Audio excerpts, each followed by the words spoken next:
institutions can continue dishing out funds with the confidence that during the repayment they will be considered as one of the top priority, and all the countries now, they need also to take that spirit on board and ensure that during the repayment they cannot even default. We understand there are a number of criteria, but we have seen, for example, for the case of Afreximbank, based on the size of capital, they would have maybe invested in other higher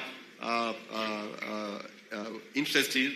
Higher yield, yes. Yeah, but still, they are sticking on their core function to support development activities within the region, where they are expecting maybe after some period of time, those countries that have received the support from the bank, they will also boost their economy and continue to support their countries together with other partner states within the regions. So by doing so, I can see that there is a less risk for other multilateral institutions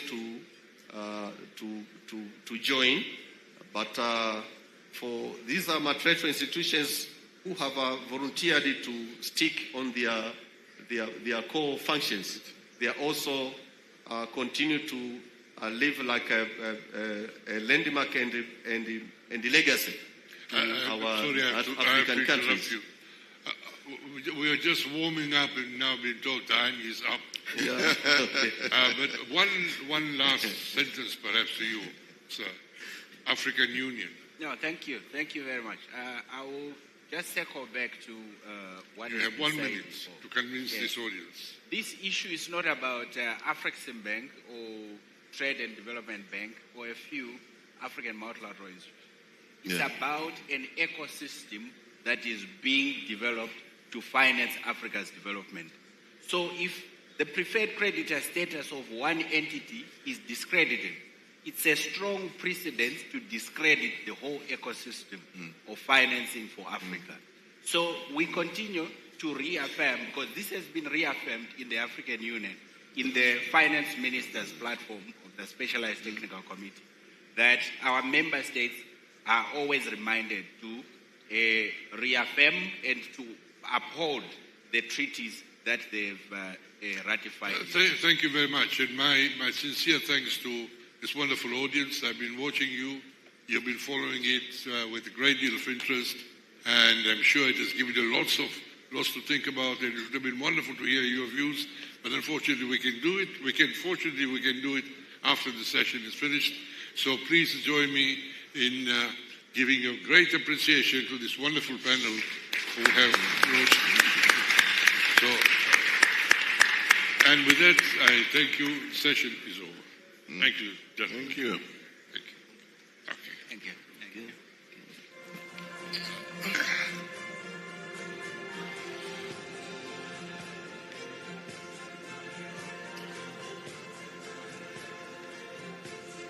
Thank you. Thank you.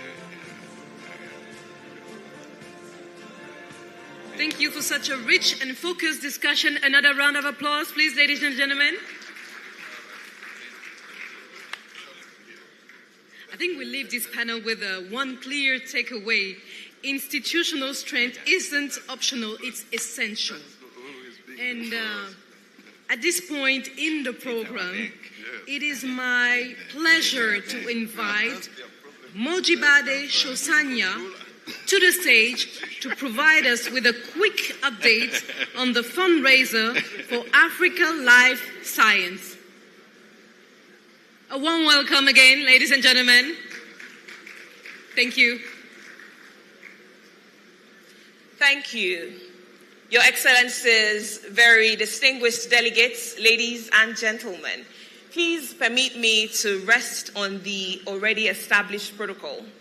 Like was introduced, my name is Mojibade Shosanya, and I never shy from admitting that I'm a very proud African.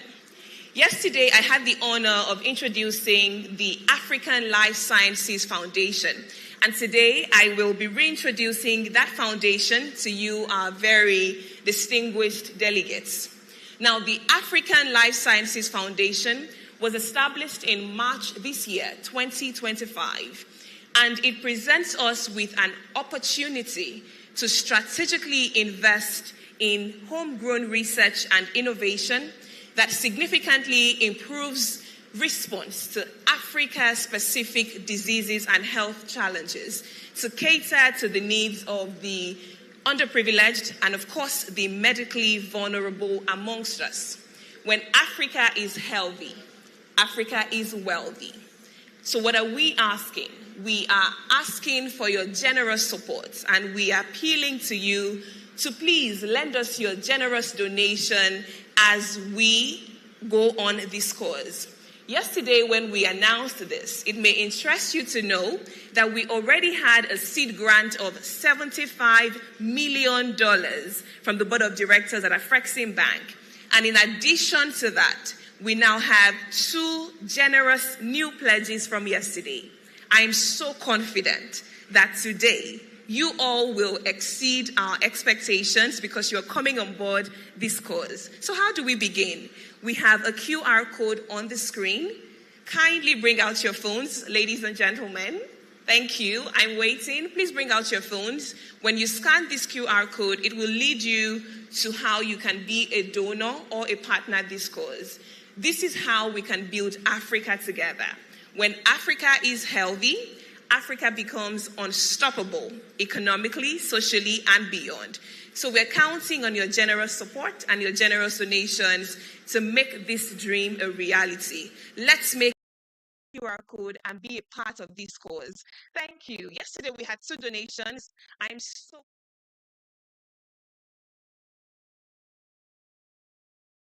pavilion, we have a stand, the African Life Sciences Foundation stand, where you can make inquiries. We have physical copies of the pledge donor form, and you can pick up that as well. But if you would like to go digital, please scan the QR code and be a part of this cause. Thank you. Yesterday we had 2 donations. I'm so confident that today we will do even much more.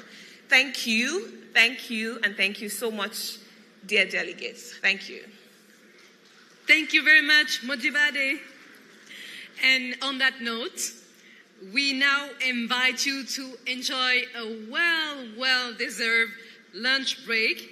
Take this moment, of course, to connect, to recharge, and we'll see you again in 45 minutes sharp.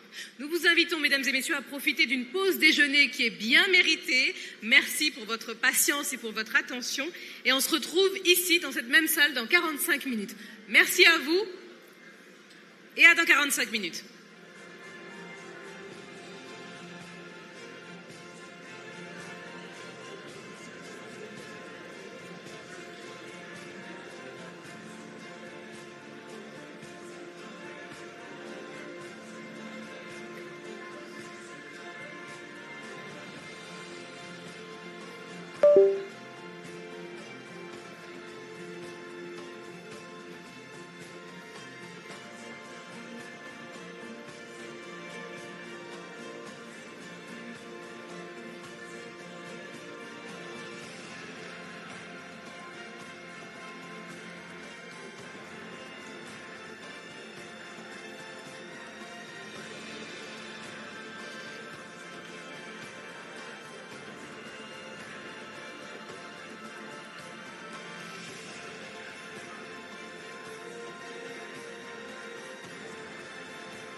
Sing like a song.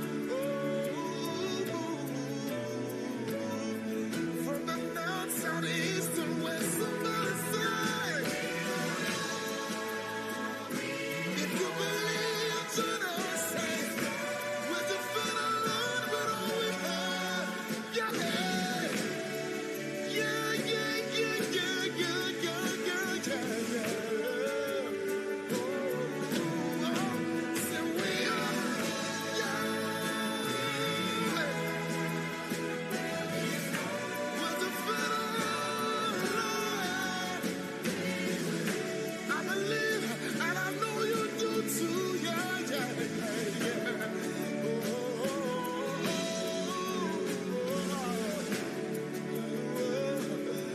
Every Nigeria stand up, Nigeria stand up. Joe is saying, we're a great nation. Oh, oh, oh, yeah.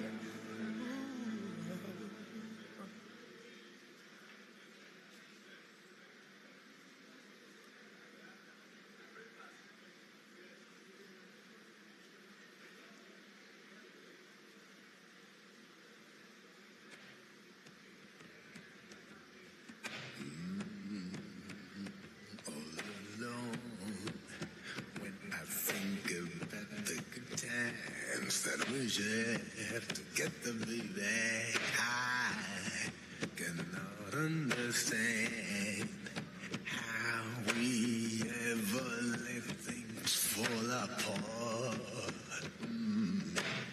Sibambala, Sibambala.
keynote speaker. He is the Executive Vice President, Global Trade Bank at Afreximbank, Mr. Haytham El Mayergi.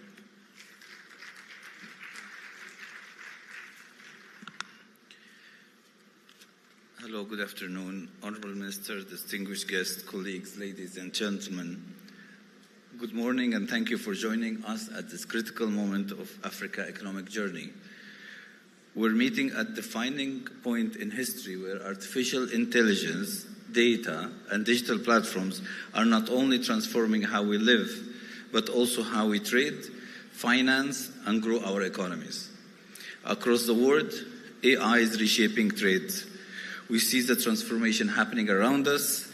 Globally, you see DHL uses machine learning to predict shipping delays, optimize logistics routes. You see Maersk automate port operation. You see global customs agencies are using predictive analytics to detect fraud in real time. This is not a futuristic aspiration, it's operational reality.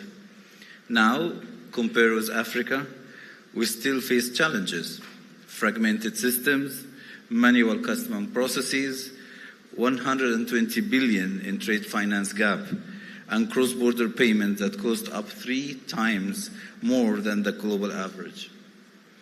But this is not a failure, it's an opportunity.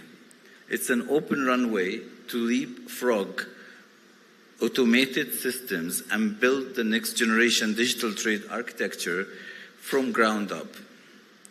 We meet today with a renewed sense of ambition, anchoring in the Africa Continental Free Trade Agreement, AFCFTA, with 1.3 billion people and a combined GDP of 3.4 trillion. AFCFTA represents one of the most significant milestones in Africa economic history. It holds the promise of unlocking the regional value chains, reducing trade barriers, and advancing the African economies and economic sovereignty. But ambition alone doesn't close trade deals. It does not fund a new factory or get an SME into a new market. That's why together with a and more inclusive way to connect markets and finance growth is critical. Through the African Trade Gateway, we are creating a one-stop digital superhighway to reduce trade friction and enhance Africa's trade internally between the countries within Africa and with the global partners, especially in creating robust trade corridors and institutions and companies. By providing a centralized data-driven platform, the ATG enables both African and non-African financial institutions and companies to identify, finance, and support trade flows more effectively.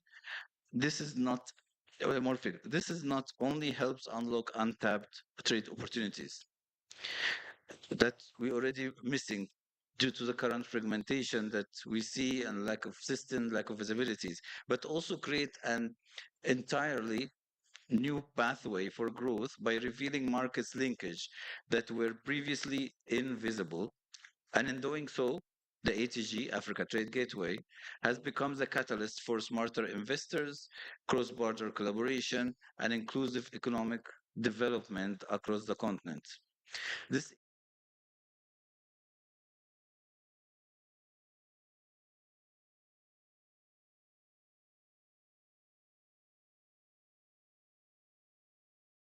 And in doing so, the ATG, Africa Trade Gateway, has become the catalyst for smarter investors, cross-border collaboration, and inclusive economic development across the continent.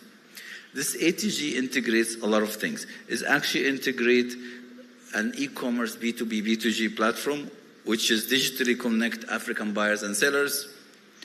It has the Mansa for due diligence, which is to build trust between the buyers and sellers, ensure Africa economic player has a unique identifier, which is AEI, which is an identifier that helps us trade with each other with trust. It has also Trader, which is for trade intelligence, which is empowering decisions with AI and data to get you to know the countries you're trading with and the regulations. And eventually, by partnering with PAPS, a real-time payment in local currency, cross-border, to reduce costs and foreign currency dependency when we trade with our neighbor neighbors. This platform, all of them are alive, growing, and directly operationalizing the AFCFTA.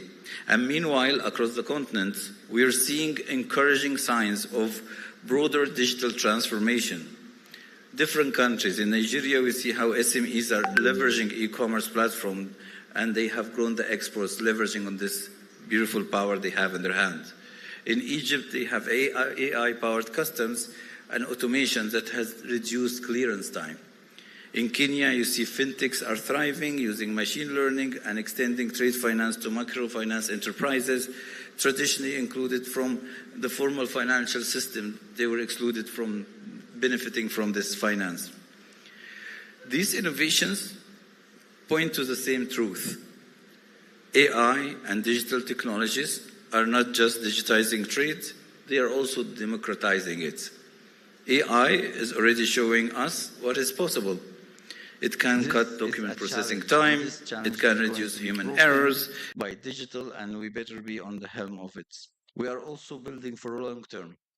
Afreximbank Innovation Lab brings together African data scientists, entrepreneurs, and policymakers to co-create an AI-enabled solution, whether for digital identity, e-logistics, or SME or credit scoring.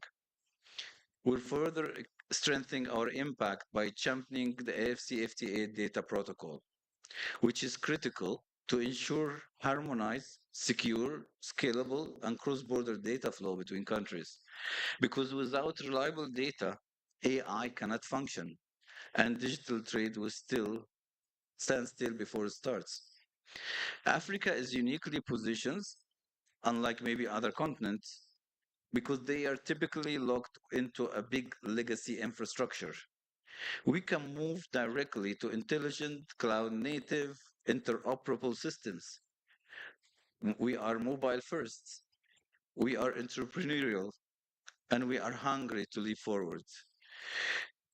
It is established nowadays that financial inclusion, when powered by emerging technologies like artificial intelligence, hold transformative potential for Africa's economic future. By expanding access to financial services and leveraging intelligent data insights, AI can power small businesses, unlock new entrepreneurial ventures, and bring the informal economy into more structured, growth-oriented system. This will not only boost participation in trade and reduce transaction costs, but also stimulate job creation across sectors, particularly in digital services, fintech, agriculture, logistics, as a result of more inclusive GDP and stronger local economies, and a pathway to sustainable development and driven by innovation opportunities. But tools and ambition alone is not enough. We need infrastructure, we need stable power, we need broadband access, we need data centers, we need policy, we need smart regulations, we need innovation incentives, we need even more data governance. And above all, we need leadership and partnership. The AFCFTA is our vision. AI digital platform are our tools, and the platforms like Africa Trade Gateway, ATG, is the infrastructure to bring all together. The question no longer whether the tool exists, they do. The question is, will we use them boldly, collectively, and urgently to build the Africa we deserve? As the saying goes, tomorrow belongs to those who prepare for it today. Let us prepare, let us build, let us lead. And as we look ahead, I warmly invite you to engage in the Africa Trade Gateway.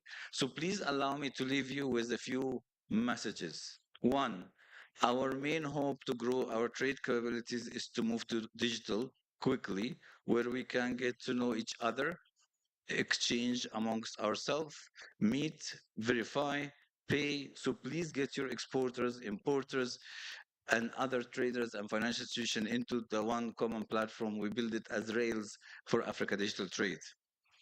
It will succeed only by us being there together.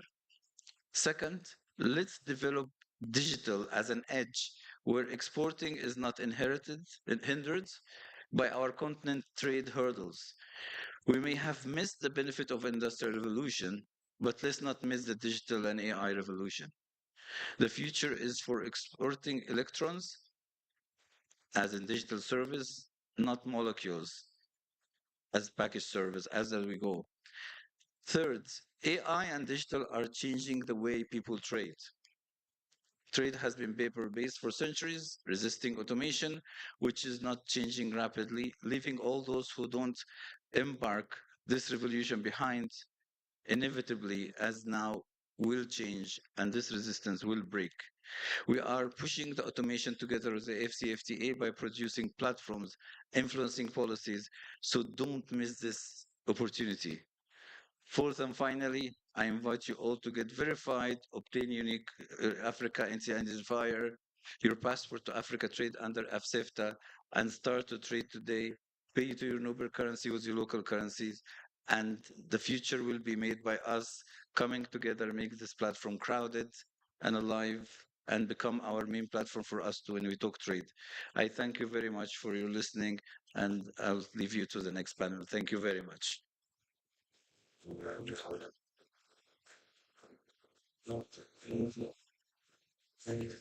Thank you, Mr. Haitham El Mayergi, Executive Vice President, Global Trade Bank at Afreximbank, for softening the ground on what is a tremendously important conversation that we need to be having. How is AI and technologically advancement, how are we going to ensure a digital future for the youngest continent in the world, where we're not just consumers of all this technology, but ultimately major creators of that technology, and that we harness it in the right way. There's so much to uncover that we're going to now quickly move on to a deep dive panel discussion on AI and tech advancements. This one is moderated she's a CNN anchor and correspondent. Please welcome Miss Victoria Rubadiri.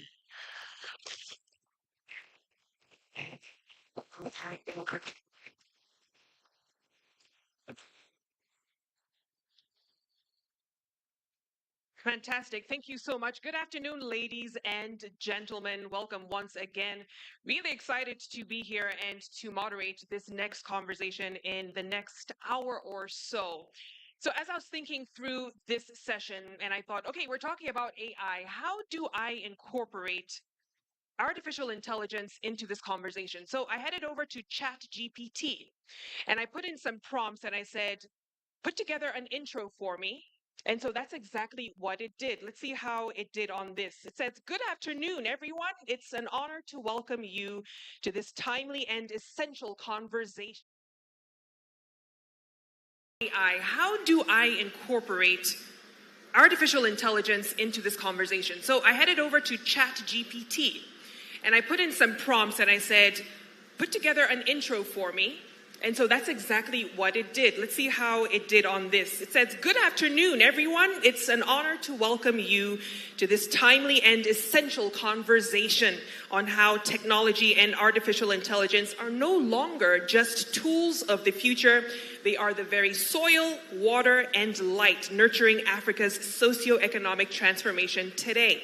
Across the continent, we are witnessing fiber optic cables threading new highways of opportunity, digital wallets redefining access to finance, AI powering smart agricultural decisions, and governments drafting policy not just to keep up, but to leap ahead. So today's panel is not just a sci-fi daydream, it's a map of very real pathways already under construction toward prosperity, resilience, and inclusion. So whether it's a drone scouting crop yields, a chatbot aiding a first-time exporter, or a machine learning model predicting market shifts, this is where vision meets velocity. Let's dive into the conversation and explore not just how Africa adopts technology, but how it redefines it to make it its own. And who better than to walk us through this conversation than the phenomenal lineup of change makers and visionaries. I don't think ChatGPT did such a bad job, right? All right, let me introduce my panelists very quickly, and a disclaimer. AI has had no input into the coming conversation, so please rest assured. My first panelist is Professor Andreas Claassen, Honorary Research Associate at the University of Oxford. Welcome. Thank you so much, Professor. Next, we have Mike Ogbalu, CEO of the Pan-African Payment and Settlement System, or PAPS. Round of applause for Mike. Thank you. And last but not least, Professor Nicholas Ozor, Executive Director of the African Technology Policy Studies Network. Thank you so much. Gentlemen, thank you so much for joining me for this conversation.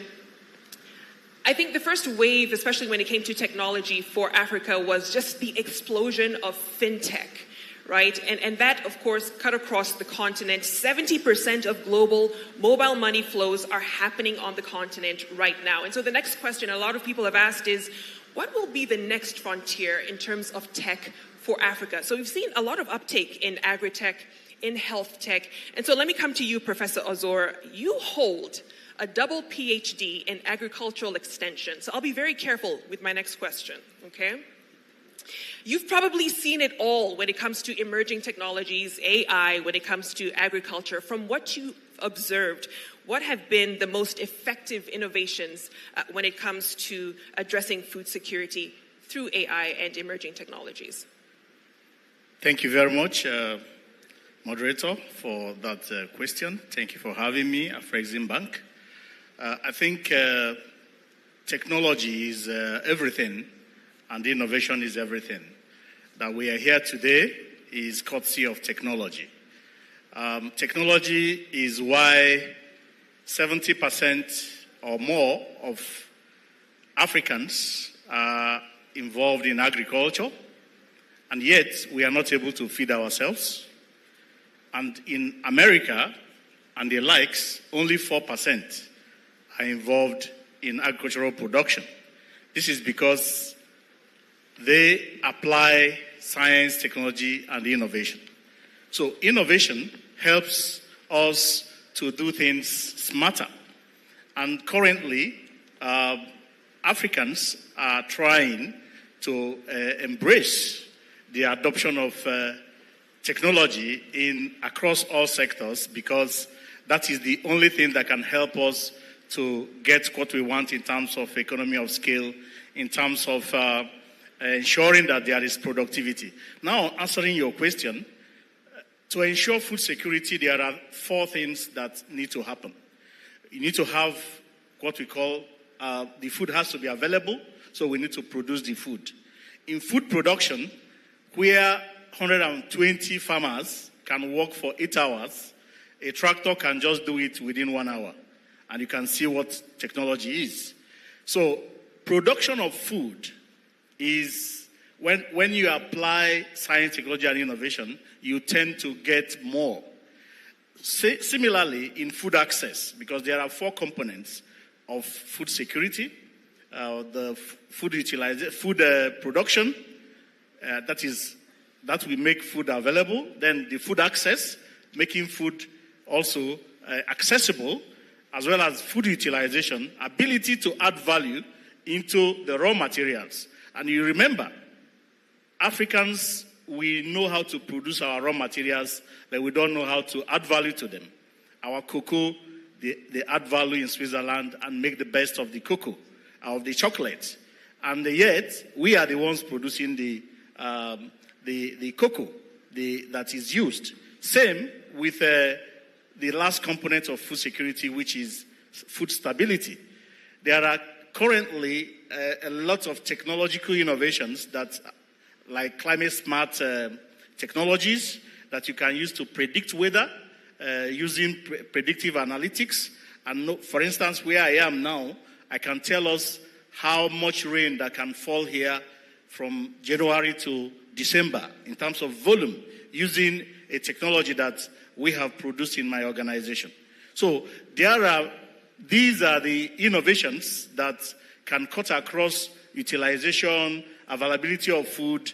And in AI, currently, we are leading my organization, the African Technology Policy Studies Network. We are currently leading in AI development deployment and scaling across food, agriculture and food systems.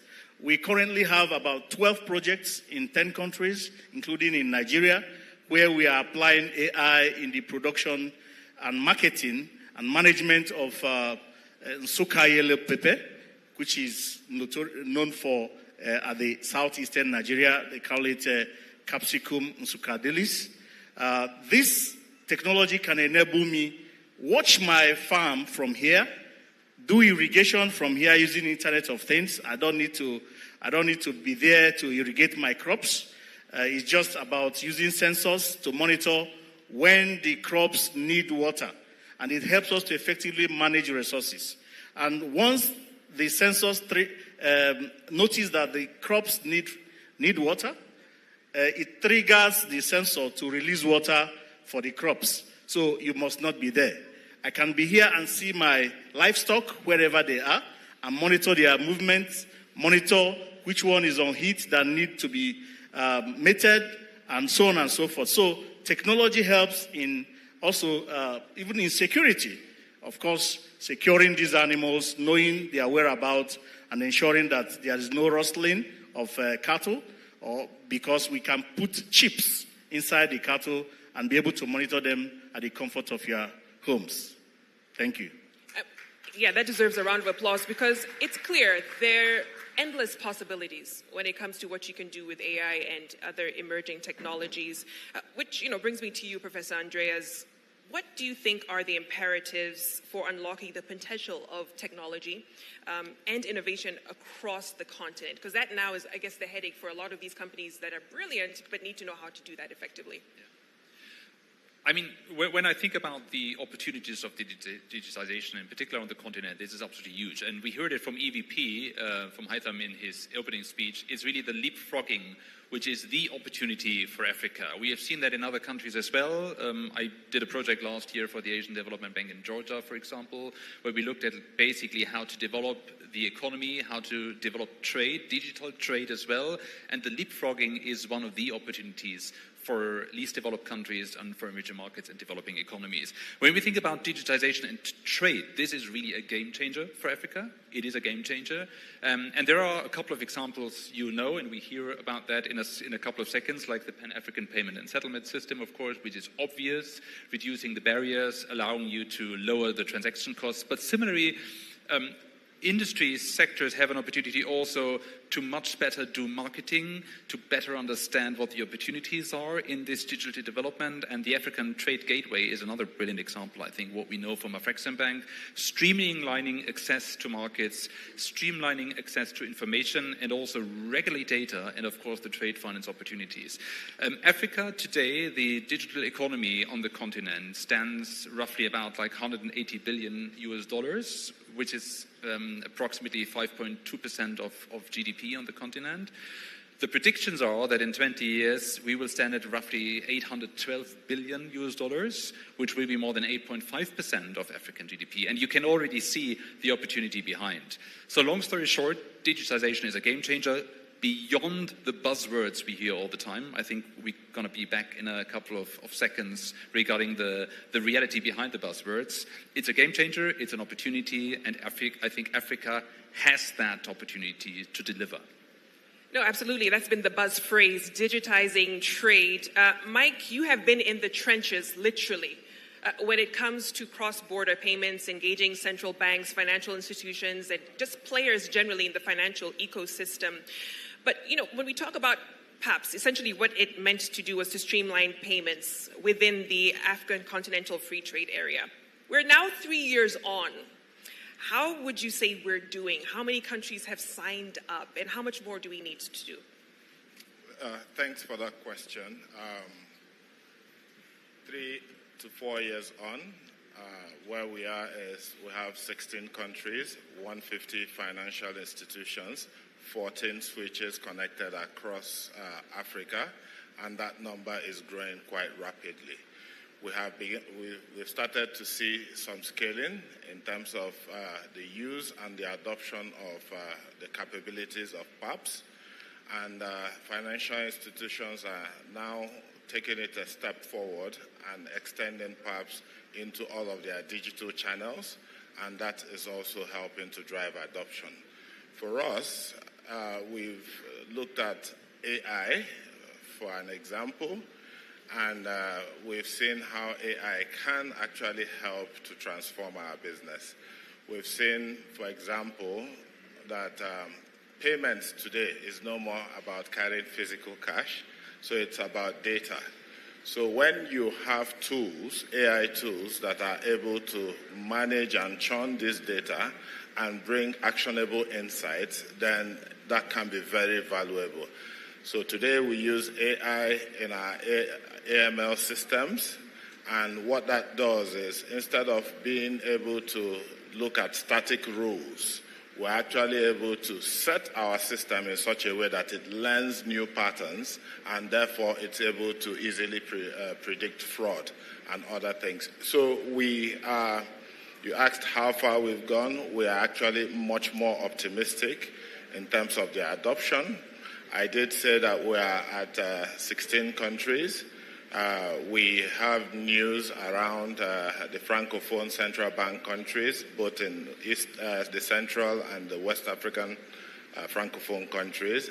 And we believe that before the end of this year, we should be talking about 30 countries with over 500 million bank accounts aggregated on our platform.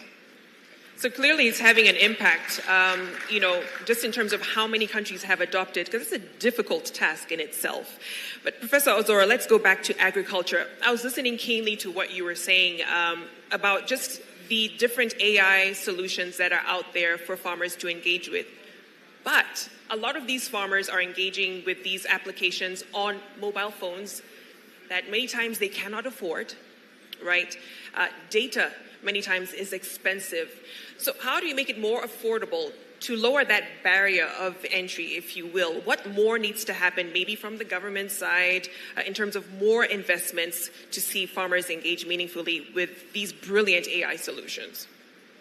Yeah, thank you very much. I think there is always that belief that farmers do not have access to mobile phones or Android phones.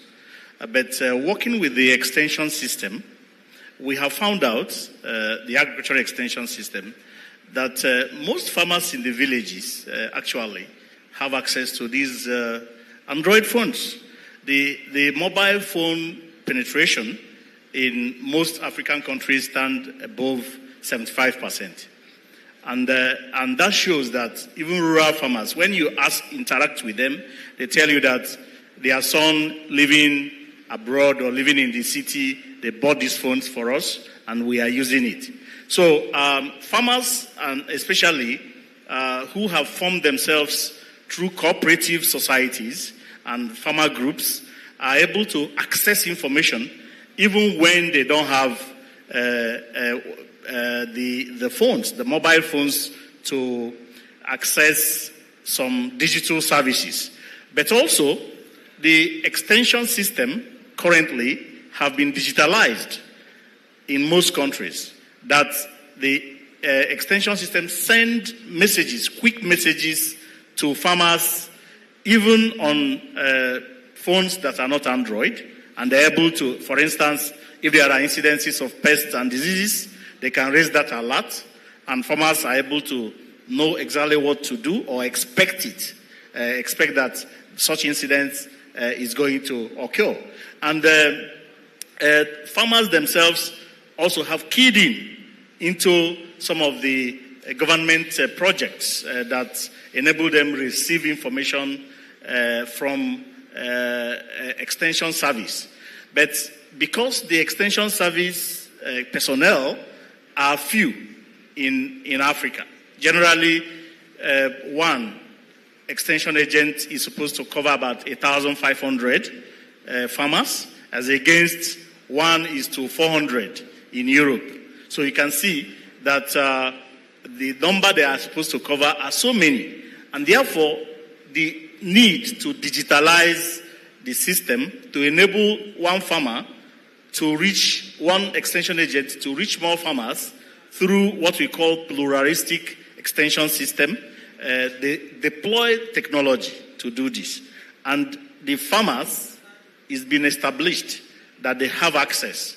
They have these phones because according to reports, the penetration is very high. And then with the help of the extension agents, the farmers are still able to receive this information through online services. And also, when they have formed themselves in groups and cooperatives, they're able to access the information and share within themselves in what we call farmer-to-farmer extension system. Thank you. No, absolutely. Let's come to you, Professor Andres, because a big part of seeing the scaling of this technology and innovations across the continent is funding. Right? I came across a very worrying statistic the other day that said Africa attracts less FDI than Singapore, an entire continent, right? And so you wonder, how do we get the necessary funds to even begin to play in the game, right? So where do we begin to attract these critical funds?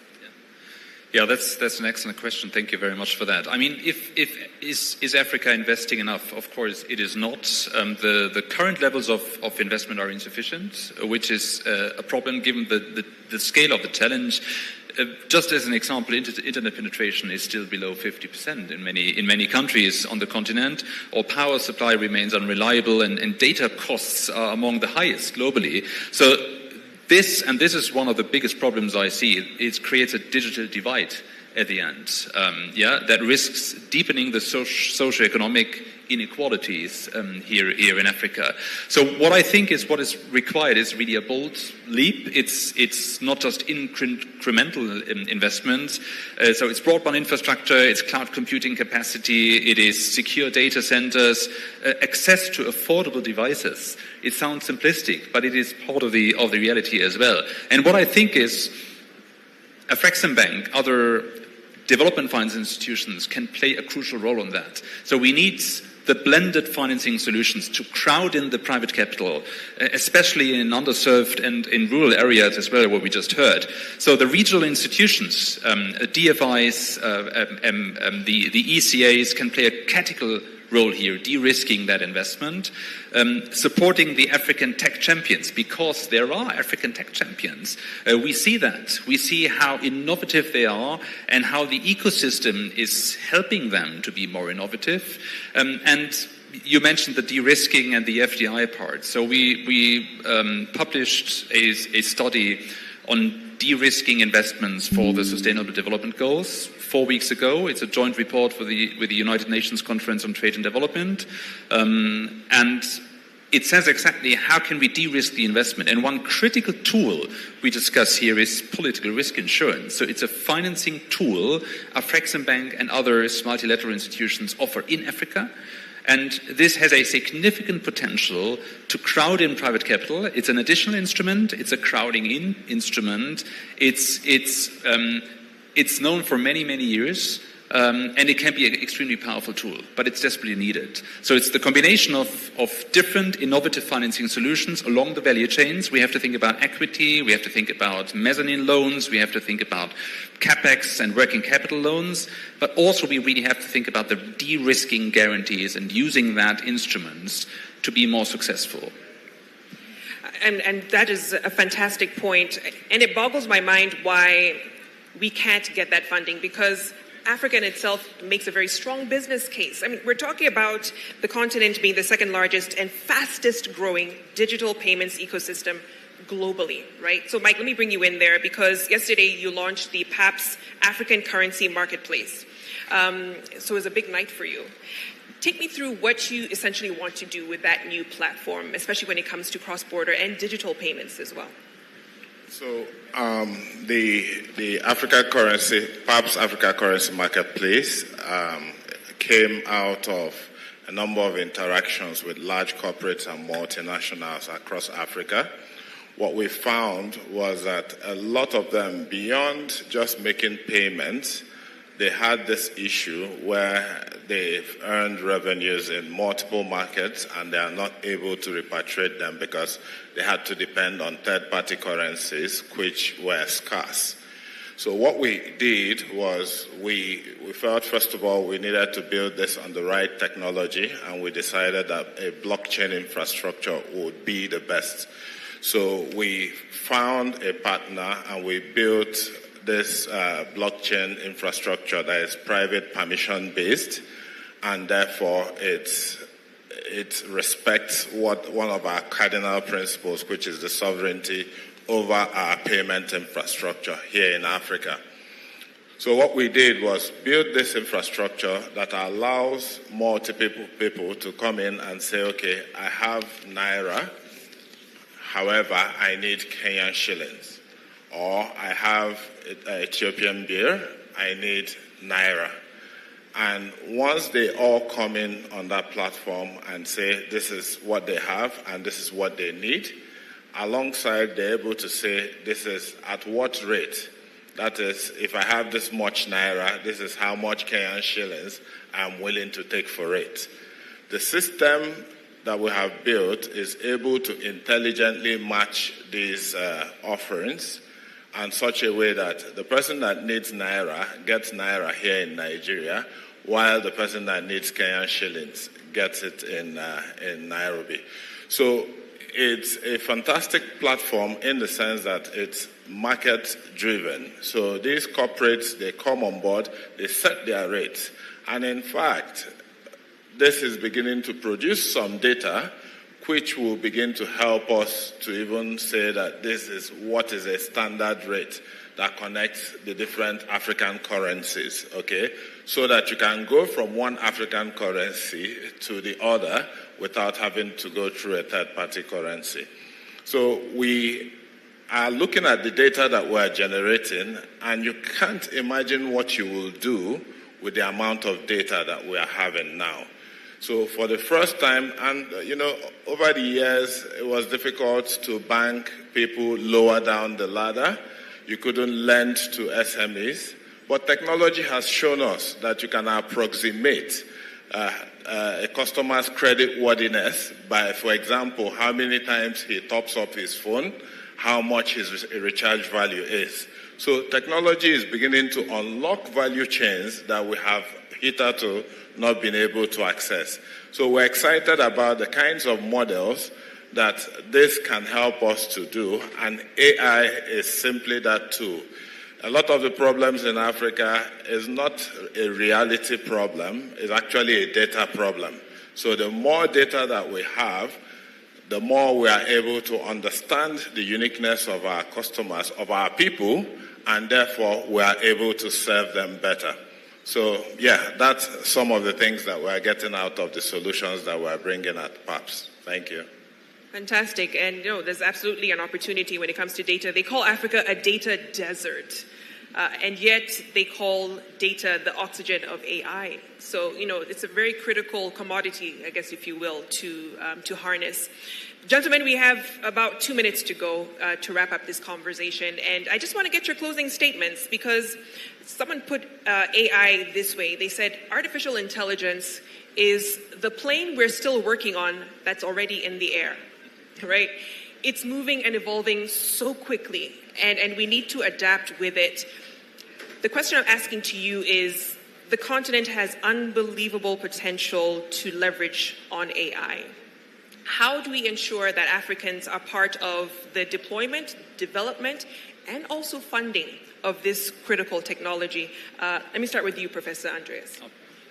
I think that's a great question. It's not an easy one, but I might have three potential elements for the answers. So the first one is really on policy alignment and regulatory clarity in human capital development. And the third one is about someone has to pay for that. You have to create an ecosystem around that, which is about innovation and doing that. So we need the right sources for financing, crowding in, as I mentioned before. So policy alignment, human capital.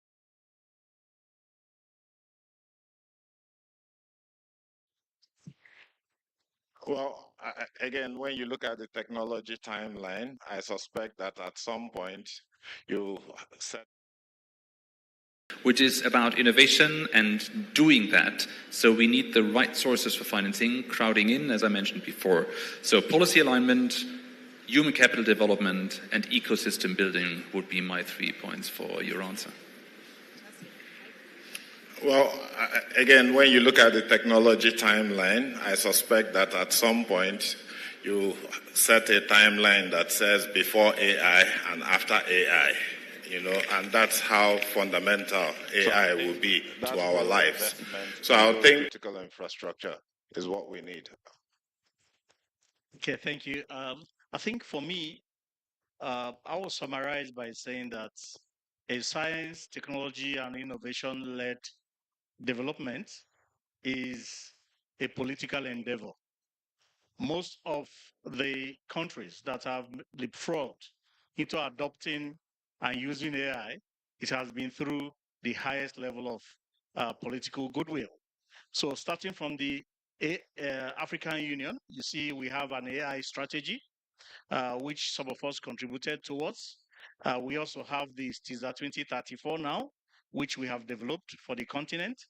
And currently about 6 to 10 countries in Africa have developed their national AI strategies. And this is because AI is very disruptive. You need policy and strategy to be able to use it. Otherwise, it can rebound and give you some negative results. Like he was saying, the issue of data is very important, but not only predictive AI that can use machine learning to do stuffs, but you can as well use generative AI that can do deep learning, use deep learning to create new contents in case data is not there, because data is not in Africa. So we should encourage also public data. We should not be buying data to be able to, so we don't reinvent the wheel. Some data are available and we need to keep them safe and use it for this kind of, because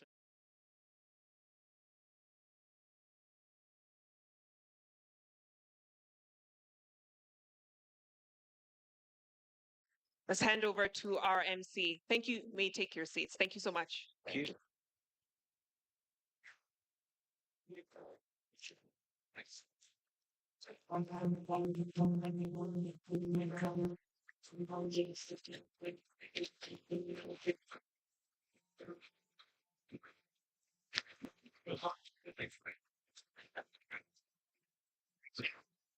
Thank you very much. Aha, I have the voice here. Thank you very much. That was a very interesting panel. I have something special for you in a moment. So I'm going to ask my technical assistants to bring out and construct something on the stage just for you and you over there.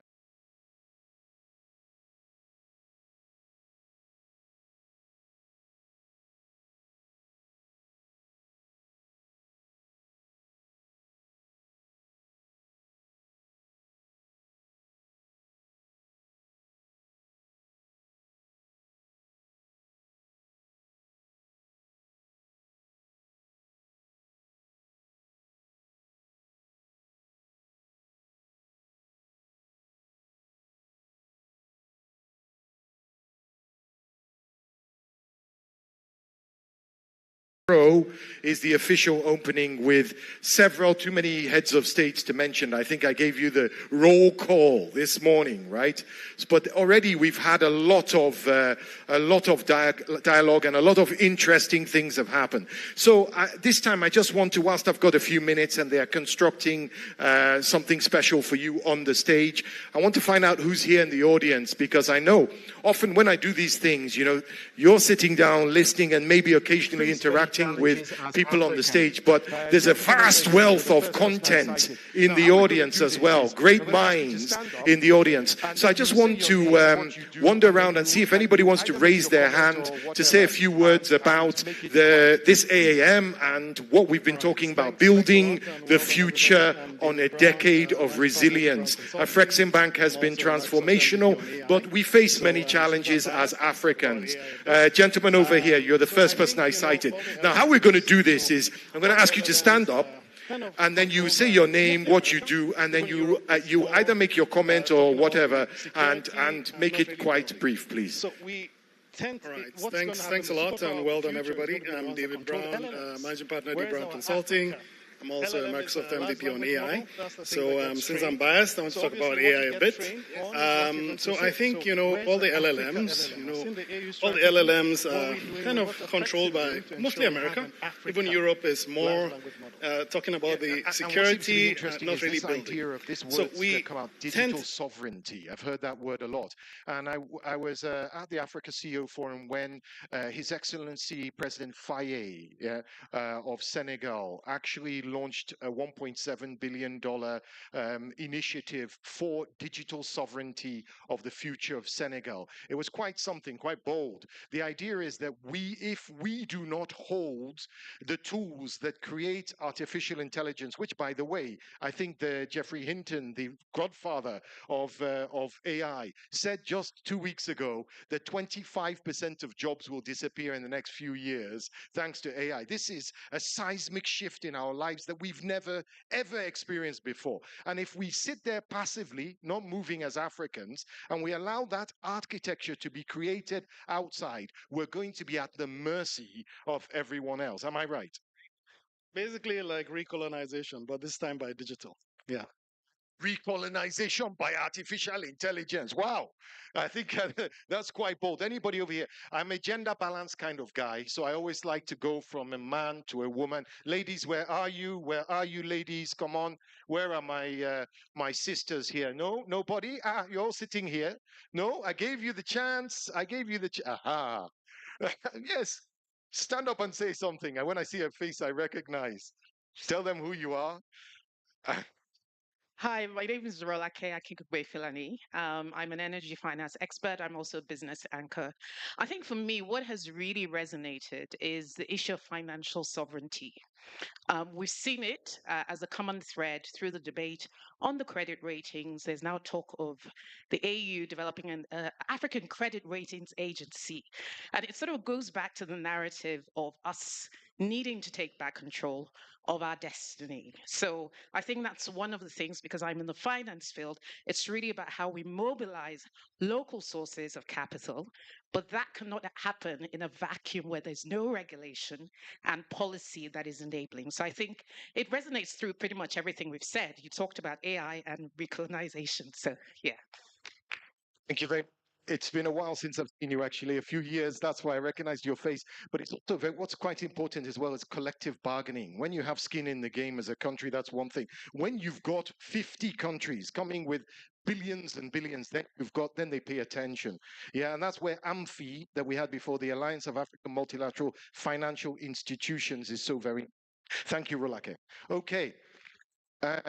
Tell me when are we ready? Are we ready to go, or shall I continue? Yes. Okay. Now, ladies and gentlemen, I want to first, before I begin showing you what this is, I want to thank Vista Bank and Vista Assurances. I know that my brother Simon TM Torre was here a while back. I think he's somewhere around. These are both part of the Vista Group, a leading Pan-African financial services holding company and a very generous sponsor of what you're about to see now. We now honor an enduring icon of African finance, Dr. Babacar Ndaye, who's the former president of the African Development Bank. Now, he championed the creation of key institutions around. These are both part of the Vista Group, a leading Pan-African financial services holding company and a very generous sponsor of what you're about to see now.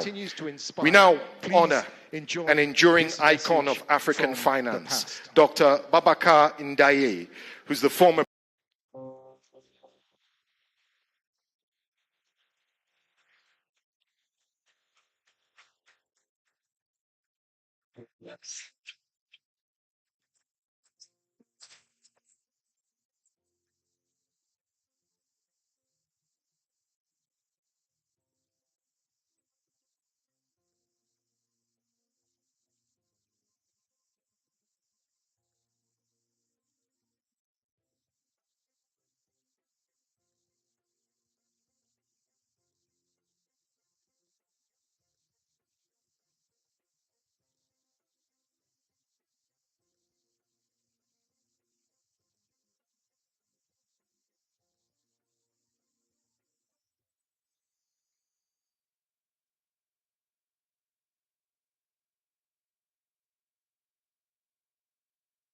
vérité, le succès que nous avons remporté en créant l'Afreximbank, compte tenu de tout le scepticisme qui a entouré cette entreprise, m'a fait proclamer dans ma déclaration prononcée lors de la première Assemblée générale en 1993 à Abuja qu'Afreximbank est sans doute un modèle unique de développement d'un partenariat constructif, fondé sur une base multinationale et qu'il est un véritable triomphe à la gloire de l'imagination, de l'intellect et de l'esprit africain. Où peut-on trouver une autre organisation internationale créée sur la base d'un accord passé entre différentes nations souveraines, mais appartenant à un grand nombre d'institutions et de personnes du secteur privé, et fonctionnant comme une entreprise à but lucratif et sur la base de principes commerciaux simples. À ce titre, Afreximbank est un exemple. Comme certains d'entre vous ici présents le savent sans doute, le chemin parcouru entre la vision exprimée dans la déclaration inaugurale en 1985 et la création de l'Afreximbank en 1993, en passant par l'autorisation reçue en 87, fut long et tortueux, nécessitant, comme je l'ai déjà annoncé, du tact, de la diplomatie et du pragmatisme pour naviguer entre les obstacles qui jonchaient le chemin. I will at this juncture also like to mention an emotional dimension and inspirational factor that played an important role in shaping our bank. In May 1993, I visited South Africa at the invitation of ANC and the then government of South Africa, as we were preparing for a multilateral role.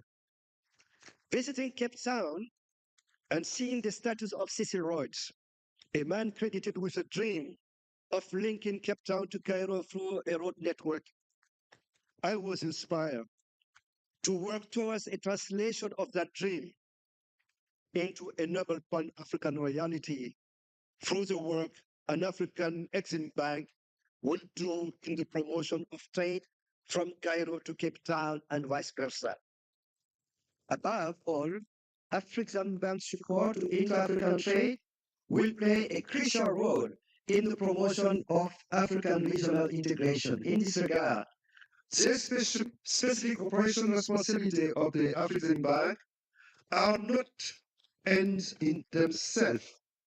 They have broader purpose to enhance Africa's standing in world trade. Beyond its purely financial mandate, therefore, Afreximbank will be expected to act as a forum for collective action in a wider multilateral framework, giving Africa more weight in global trade negotiations than could be arranged by any one country or a small regional grouping of countries.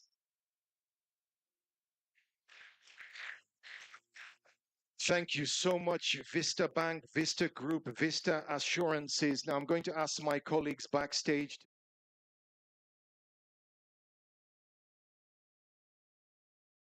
panel on the Alliance of African Multilateral Financial Institutions. Actually, whilst they do that, I actually have a few more minutes because I know there were people who raised their hand and wanted to speak. So you actually have your chance now. Grab Amu, grab that chance. Let me see. Who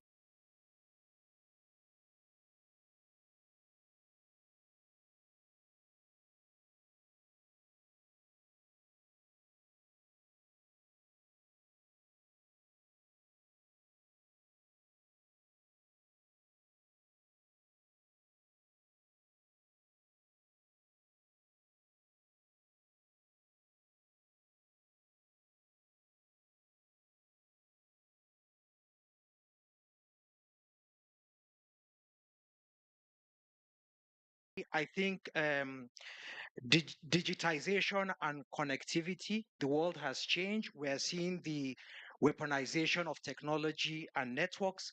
For example, China being locked out, or Huawei being locked out of Google. We see China is being denied access to advanced chips to sort of slow them down. We're seeing Russia being locked out of payment systems. So what is the resilience that Afrexim is building into PAPS? Thank you. For example, China being locked out, or Huawei being locked out of Google. We see China is being denied access to advanced chips to sort of slow them down. We're seeing Russia being locked out of payment systems. So what is the resilience that Afrexim is building into PAPS? Thank you. Wonderful questions, wonderful things to ponder there. As they put the chairs up, I think I have one last chance for one last question. Let me see this young lady. I said, I love gender balance. Okay, madam, please stand up. You raised your hand, so therefore you want to say something, right? I don't have a question. My name is Crystal Cummings. I'm from Trinidad and Tobago, that's the Caribbean. And I just want to appreciate Afreximbank for the work they are doing in terms of bridging the gap between the Caribbean and the African continent, because I feel that is something that is very important to bridge that gap, because there's been a disconnect for so long, and I really appreciate that. Let me ask you a quick question. When you go back to the Caribbean and you explain this, because you're obviously passionate about this bridge between the Caribbean and Africa, brothers and sisters, when you go back and you tell your friends and your colleagues about that in the Caribbean, what's their reaction?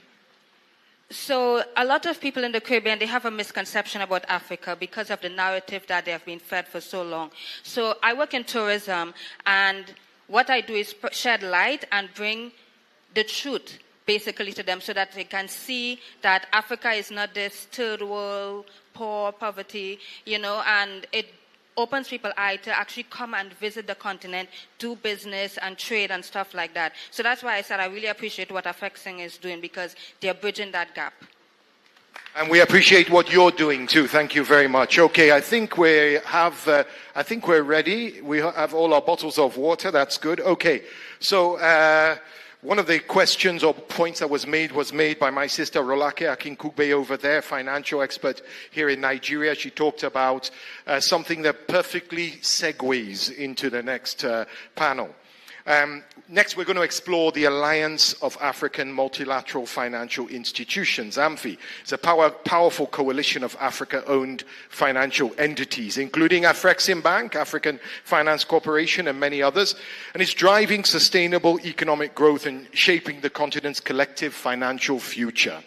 Now, the session is called Shaping Our Collective Financial Destiny, the role of AMFI, and your moderator is a lead expert on credit ratings, Africa Peer Review Mechanism, or APRM. Please welcome to the stage Dr. Mishek Mutize. The delegates, ladies and gentlemen, my name is Mishek Mutize from the African Peer Review Mechanism, which is an organ of the African Union. It's my honor to be moderating this session, very critical discussion, and to continue with the conversations that have been discussed since yesterday. So this session specifically will be centered around shaping Africa's collective financial destiny. And we'll be discussing on how the new role of the Alliance of African Multilateral Financial Institutions can be better placed to advance this mandate. So to advance this conversation, let me start with a very interesting figure. I know there have been figures that have been mentioned since yesterday, but this figure struck me when I was preparing for this discussion. A figure of 1.6 trillion, which is an estimated amount of financing that is, or financing gap that will be emerging by 2030. And this is according to a report which was done by the African Union together with the OECD.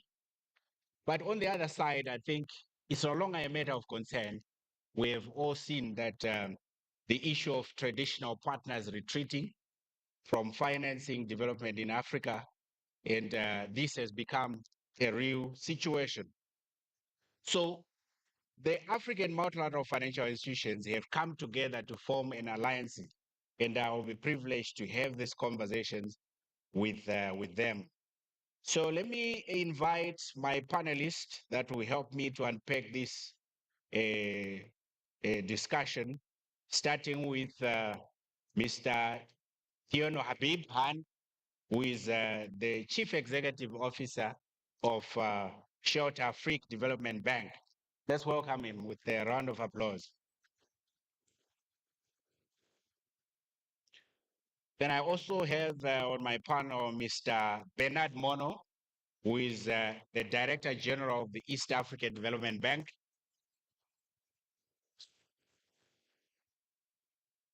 Ms. Malin Goy, who is the Chief Executive Officer of Fund for Export Development in Africa, FEDA.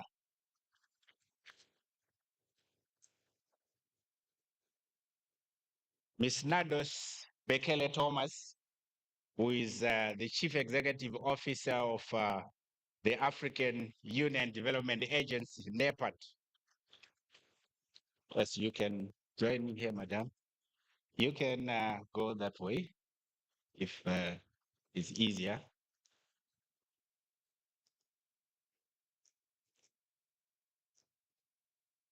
And then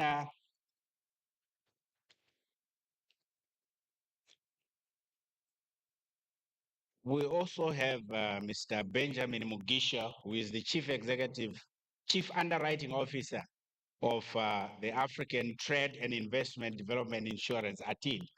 Welcome him. Then Ms. Hope Moreira, who is the Managing Director and CEO of PTA Reassurance Company. Welcome here also.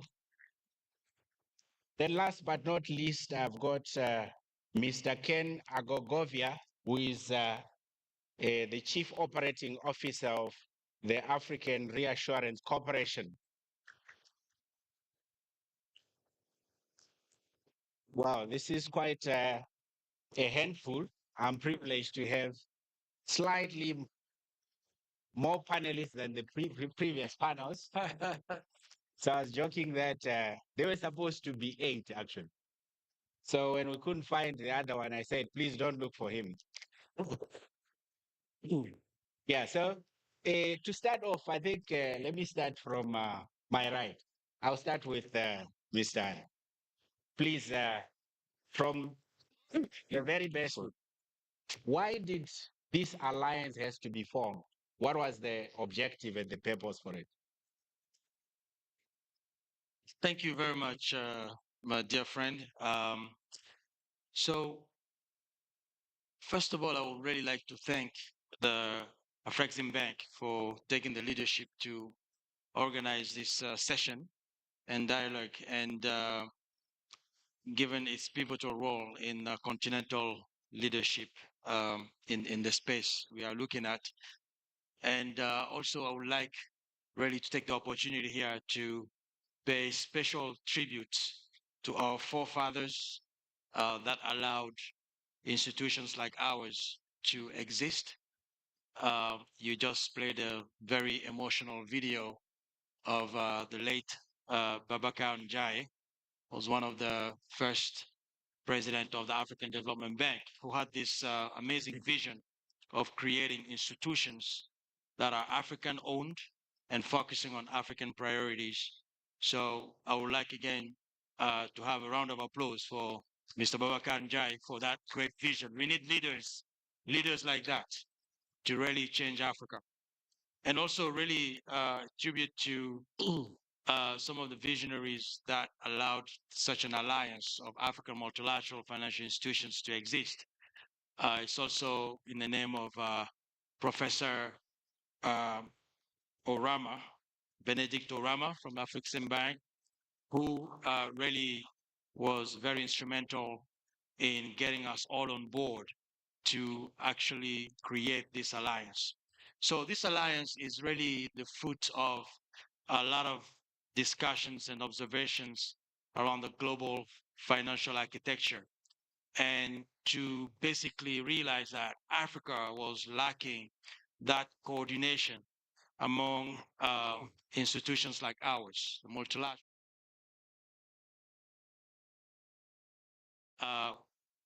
officialize or have sort of like a pretty solid coordination of our efforts to drive the agenda of development, despite the fact that we are all in different other sectors. So the founding fathers, founding institutions of the Alliance of African Multilaterals are Shelter Afrique, Afreximbank, AFC, TD, Africa Re, TDB, ZEPRI, and then we've been joined also by other institutions like FSA. I think so far we are about 10 African multilateral institutions.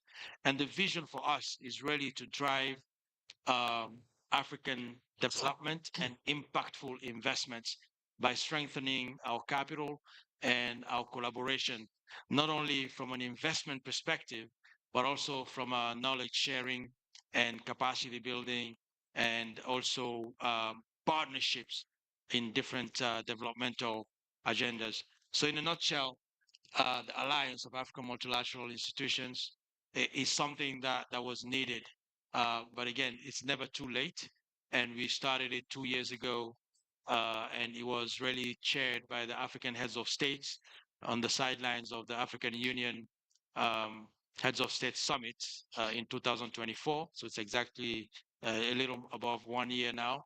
And we celebrated the 1 year anniversary last February in Addis Ababa, on the sidelines of the same African Heads of State Summit. So it's just telling you that this was an initiative that has been held at the highest level, highest decision-making level of our governments, the same way they created the African Development Bank and then allowed the African Development Bank to create institutions like ours. Today, we stand here to have such an institution also created by the same heads of state and supported by the same heads of state, because there's a need to have that one voice and one purpose to drive African economic development. Thank you. I think that's very impressive to see, the spirit of unity amongst institutions that sometimes there's a possibility that they could have been competing. By the same heads of state, because there's a need to have. Impressive. So let me turn to my left here, to Malin. You are in FEDA, and I'm sure since yesterday, and even before that, the issue of capacity has been mentioned. I listened in the opening remarks of the VP in the morning. She mentioned that the capacity or the capitalization of African MFIs is only 70 billion, which is a small figure in terms of capitalization, looking at the needs that they are supposed to meet. What sort of challenges has these presented? Whilst it's an opportunity on the other side, that there's more potential to grow, but it's a bit threatening. We can see that the issue has been one of the major point raised in why these institutions should not be considered the same way as other international institutions. Thank you very much for the interesting question. Is the mic on? Yes. You can hear me? Beautiful. Yes. Thank you for the interesting questions. I'm going to even add to the challenge that you described. Not only when we look at all of us combined, are we capitalized at levels that are quite modest when we compare it to global level. That's one thing. But also when you look at the trends of the market today, what are we seeing? We're seeing international banks exiting the African markets. We're seeing donor fatigue. Some donors, all of a sudden, are saying we're no longer going to be able to do what we used to do. And if we do certain things, we're going to do what we want to do. So we're seeing all of these trends, and that should remind us, all of us, and I think that that's the basis for the collaboration, which is it's very important that we remain resilient. It's very important that we control our own destiny. We cannot depend on what's happening outside of Africa. Another trend that I'm adding is we're starting to see certain of the trade bases being challenged. It's important that we trade more with each other. So I do think that it's the good news about everything that's happening is that it forces us to understand we need to be stronger. The reason why we are together is because for two things. Is number one, we're able to do syndication, so combined balance sheets. So when we're looking at projects, more and more we want to do projects that are transformational, that are a catalyst for change. And we all realize that one institution cannot do that. For these ambitious projects, we have to come together as a syndication. As my colleague mentioned, also we have a lot of complementary skill among these panels. So I'm Feda. I'm the CEO of Afreximbank investment platform. So we're able to put in equity into projects. You have the traditional bankers. We're able to put debt together and syndicate. You have the insurance company, the reassurer. All of that is very important. And then people who help us a lot on policy as well. How do we work on policy to make sure we have the right framework to do that? So that's already very good. But one thing that is important is we're going to need scale when we look at the opportunities that exist on the continent and all of the trends that I mentioned, which is donor fatigue, international capital exiting. It is very important that we strengthen as well. How do we work on policy to make sure about that at dinner yesterday? We have to start relying on the capital that exists in Africa. We do have capital. There are pension funds in Africa that have capital. We have sovereign funds in Africa that have capital. We have insurance company that collect every day from Africans and that have capital. So it's important that we become very conscious to say that capital has to be put to work to strengthen the institutions that are there for Africa and Africans throughout cycles. In good times and bad times, we're always going to be there. It's important that we're strong to be able to continue to intervene. It's important that we're strong to continue to do things that are impactful and create more wealth. And so all of these ecosystems are very important to be put in place. I'll stop here. Excellent point. Excellent point. Excellent point.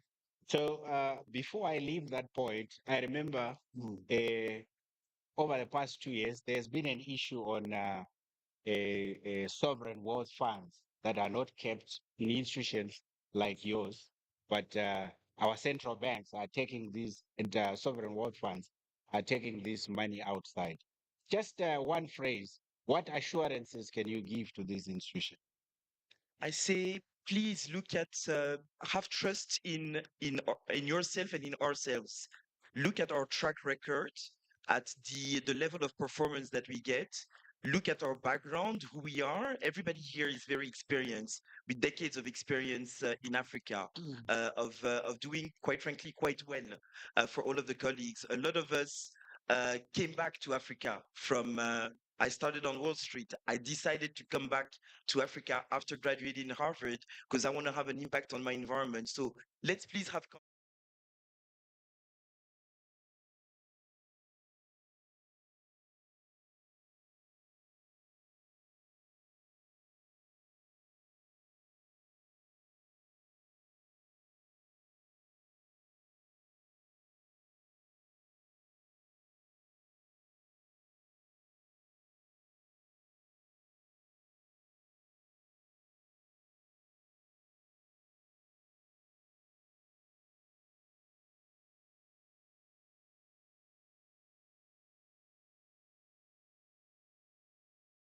encourage the general public to keep money here in Africa, to invest in your continent. The same for sovereign fund, the same for insurance companies. And I would like for that to be supported by policy, because oftentimes there's a lot of people who want to do it, and they will say, well, it's the policy that blocks me. Let me tell you very simple. That's what everybody else does. So when you look at pension fund in the US, they have an allocation that they do internationally because they want to diversify and they look for a return. But most of their money is used to develop their economies. It is the same in Europe, the same in Asia. The same in India. So let's please, we're not reinventing the book here. Let's please do the same here in Africa. We are the continent with the most potential, but I know that everybody in this room is tired of hearing potential. We want to now have realities that are there and have a revolution across the board. Thank you. Thank you. Thank you for that point. So I'm saying this because I know I've got many friends in central banks. They are the most risk-averse people. They always want to keep their money where there is next to zero risk. Yes, I don't know if that place exists, but let me move to you, Benjamin. You know, the issue of capacity has been raised, and I've seen another number that MFIs have deployed about 200 billion in over the past few years. It looks big in terms of the capacities internally, but compared with the international MDBs, this is a very small figure. Do you think so? That's why this characterization is too small has been advanced. Do you think this is a fair and accurate measurement on the impact and success of African MFIs? Thank you. Thank you. This one. Yes, yes. Okay. Yes, it's not. It's not a correct conclusion. Small does not mean not impactful. The person who's saying these institutions are small should go and ask the 60,000 SMEs that EADB supported in East Africa. I should go and ask the women and the youth whose businesses were supported by East African Development Bank in East Africa and tell them, no, this institution is too small, so the impact that you got does not make sense. I think it's not correct. The small as we are, there's a mandate that we fulfill. We wish to grow, and of course, that's an ambition. We will grow given time, but where we are, it does not mean that we cannot make impact. Actually, being the local institutions, we know where it hurts. We know where the need is, and we can address those needs more appropriately. What is required is not characterizing somebody as small, but working together, collaborating. And I think, the more I hear of this is, I think of a neighbor asking somebody, no, your child is not as strong as mine. Just kill him or starve him so that you depend on my son. Instead of telling the neighbor, please feed your son so that he's as strong, and then the two together they can work and we have more impact. So I think, in conclusion, it's not fair. It's not a fair judgment. There is an impact we are making, and we will grow given the support from our shareholders and other stakeholders. Very important point. I think very interesting analogy of recommending to kill your own child so that we can look after the stronger one. Yes, but it's undisputable that it's an issue that needs to be interrogated with sanity. So let me come to you, Your Excellency. NEPAD, it's an agency responsible for capacity, and capacity is the issue that we are bringing to this conversation. Where does NEPAD fit in the alliance? Well, I will start by saying that, NEPAD has graduated to be the African Union Development Agency, with, of course, the spirit of the NEPAD, the New Partnership for African Development. Building new partnership is of critical importance. The most important thing is, if you recall, we had the review of the first 10-year implementation plan of Agenda 2063, and we realized that it was only 37% of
pipeline projects are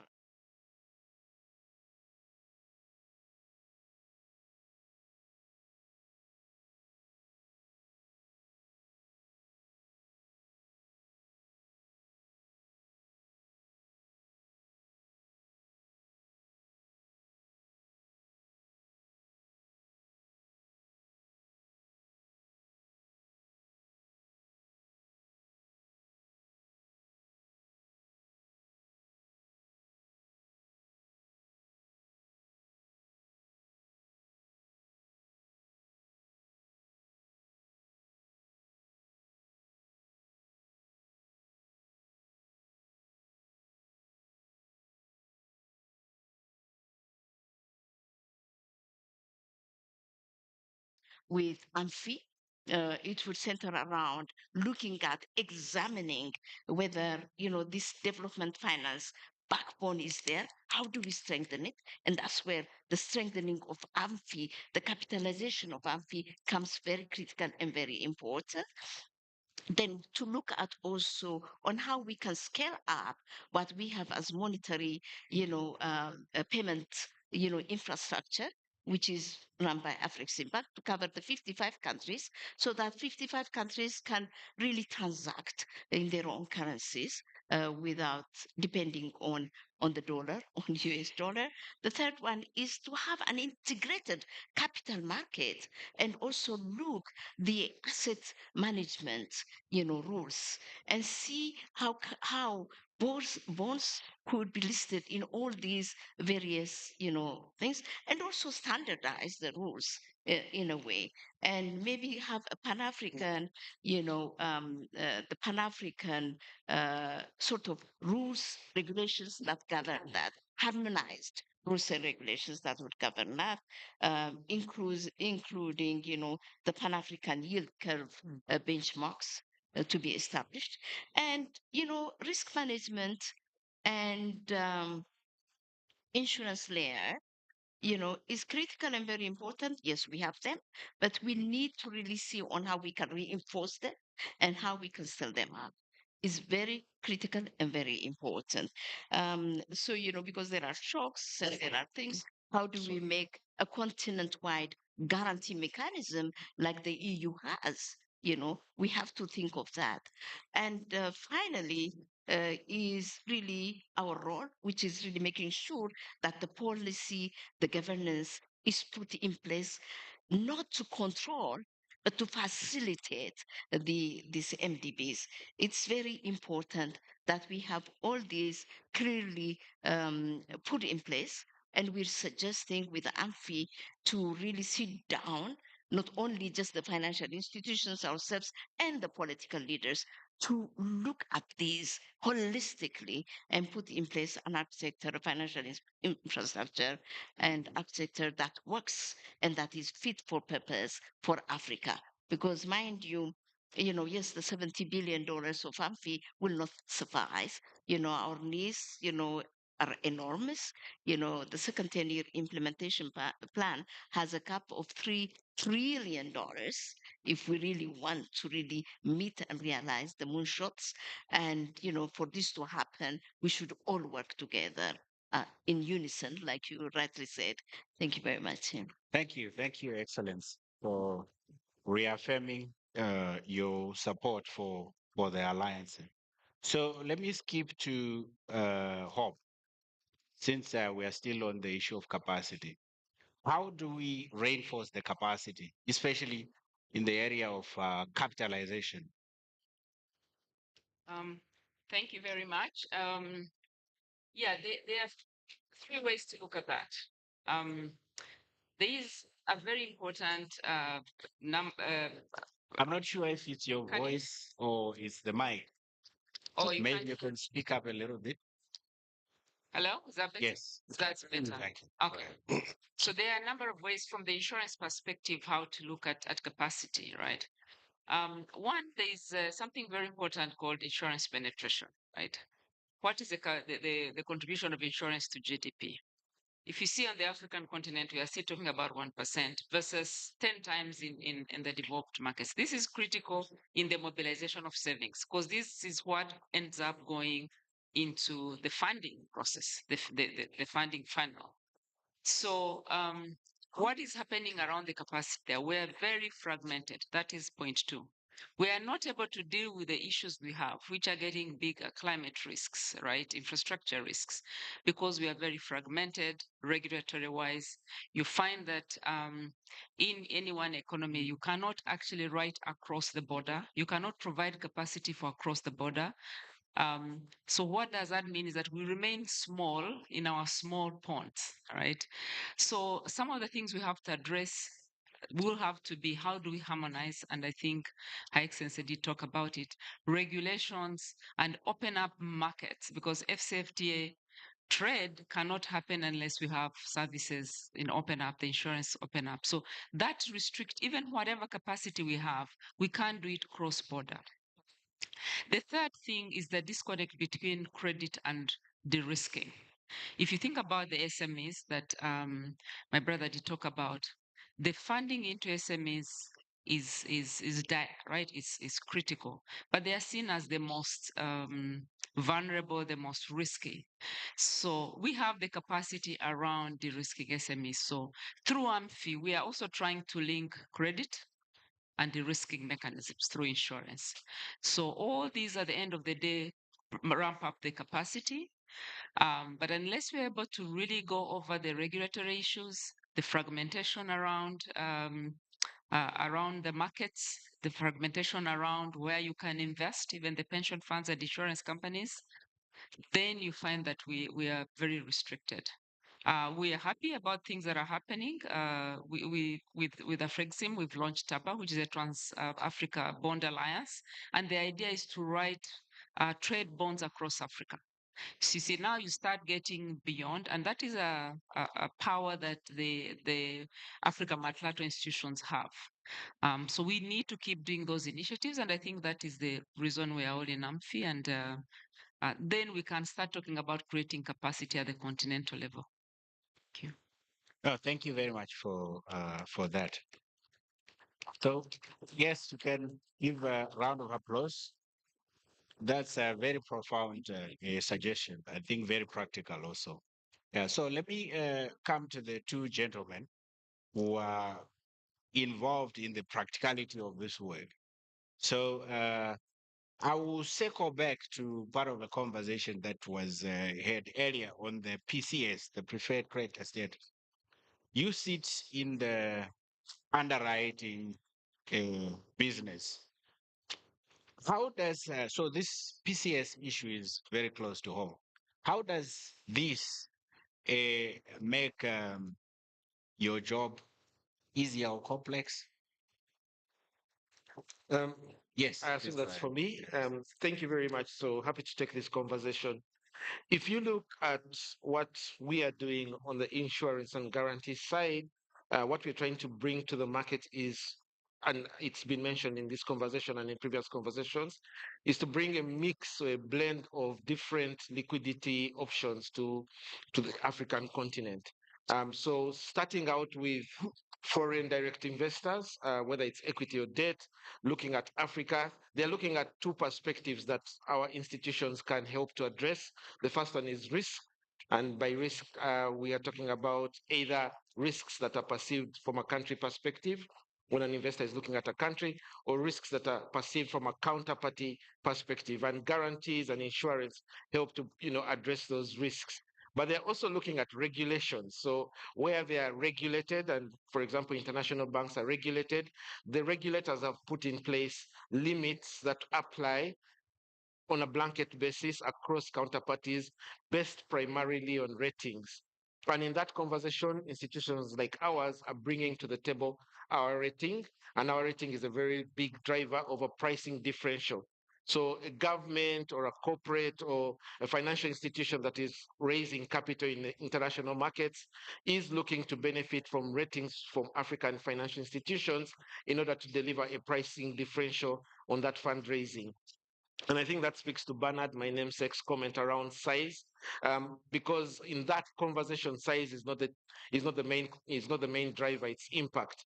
PCS is a very, very important component of that conversation, because in order for these investors to take confidence in these institutions' sustainability, PCS is a very, very big component in that conversation.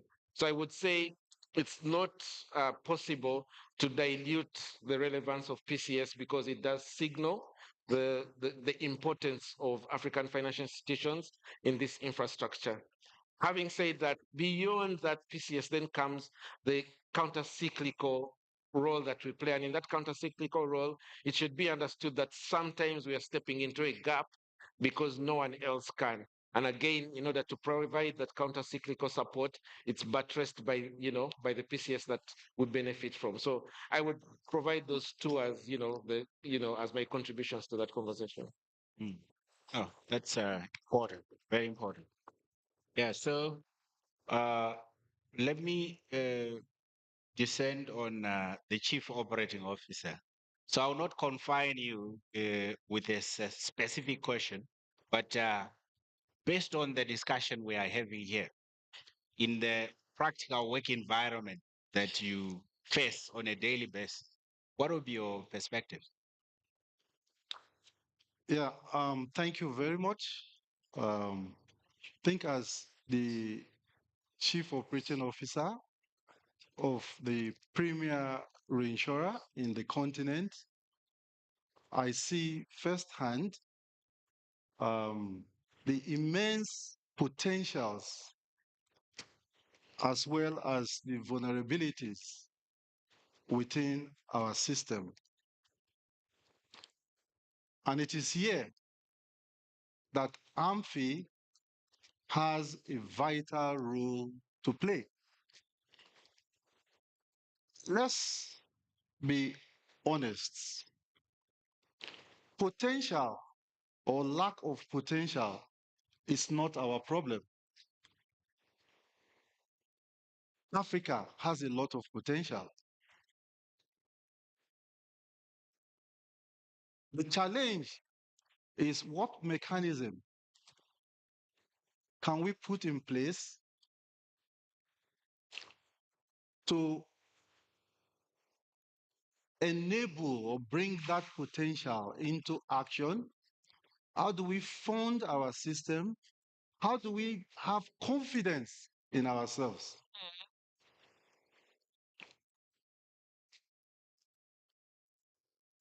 So, in my view, and this is what I am aware AMFI is pursuing, they have, like you would have observed, working with those in the insurance and reinsurance space. Because if you don't have someone giving you comfort, you will be scared to put your investment. So AMFI is already working with some of us. Another is, how do we get long-term funding?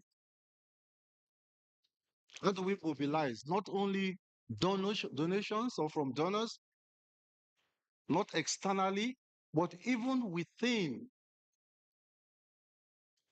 Africa? I think someone alluded to it. We have so much we can get from within.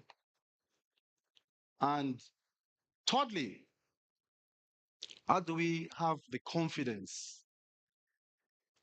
What is made in Africa is as good as what you make from anywhere else in the world. We were talking about this yesterday. I mean, we talked about the need for integration. We working together. I mean, each one of us, I believe, are accomplished. We've done a lot for ourselves. I can speak for Africa Re, which I was sharing with some of my colleagues just last Friday. In 40 years working for Africa Re, I have seen a lot of development with premium income of about 44 million, then we have crossed the $1 billion threshold. We were just waiting to dissolve, say, another white elephant from Africa. But today, we rank amongst the top 40 globally. But talking about confidence, which I think is more important, we were looking to them to give us protection. But today, many of them are coming to us for protection.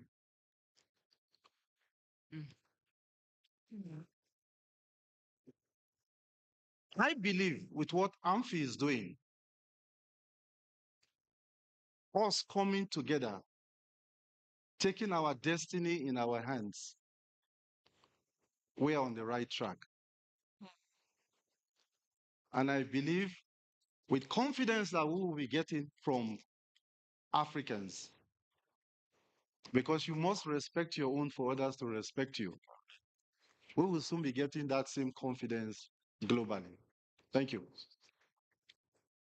Very profound thoughts. I think we generally share the same sentiment. That's why you can hear the applause from the crowd. Yeah, so with you, your parting shots, if you were sitting in the African Union and you have heads of state in front of you, in one phrase, what would you tell them?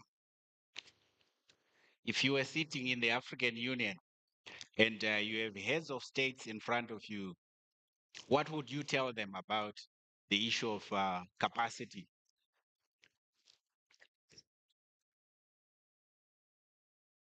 Briefly. Yeah, okay. Capacity, we can talk about capacity from our own perspective in terms of human capital, in terms of financial capital, and whatever capital you are talking about, you stand to gain when you bring all together than working in isolation. Whatever any one of us has accomplished, if we work together, we definitely would have multiples of whatever we are aiming to have. So let's come together as heads of missions, heads of states. Let's support this and put in place the framework to make it work. Oh, excellent. I think the message is very consistent that we need to work together. We need to collaborate and come up with a consensus of position. Before we run out of time, so let me just give each one of you your parting shots. We are left with 9 minutes, starting with Tom.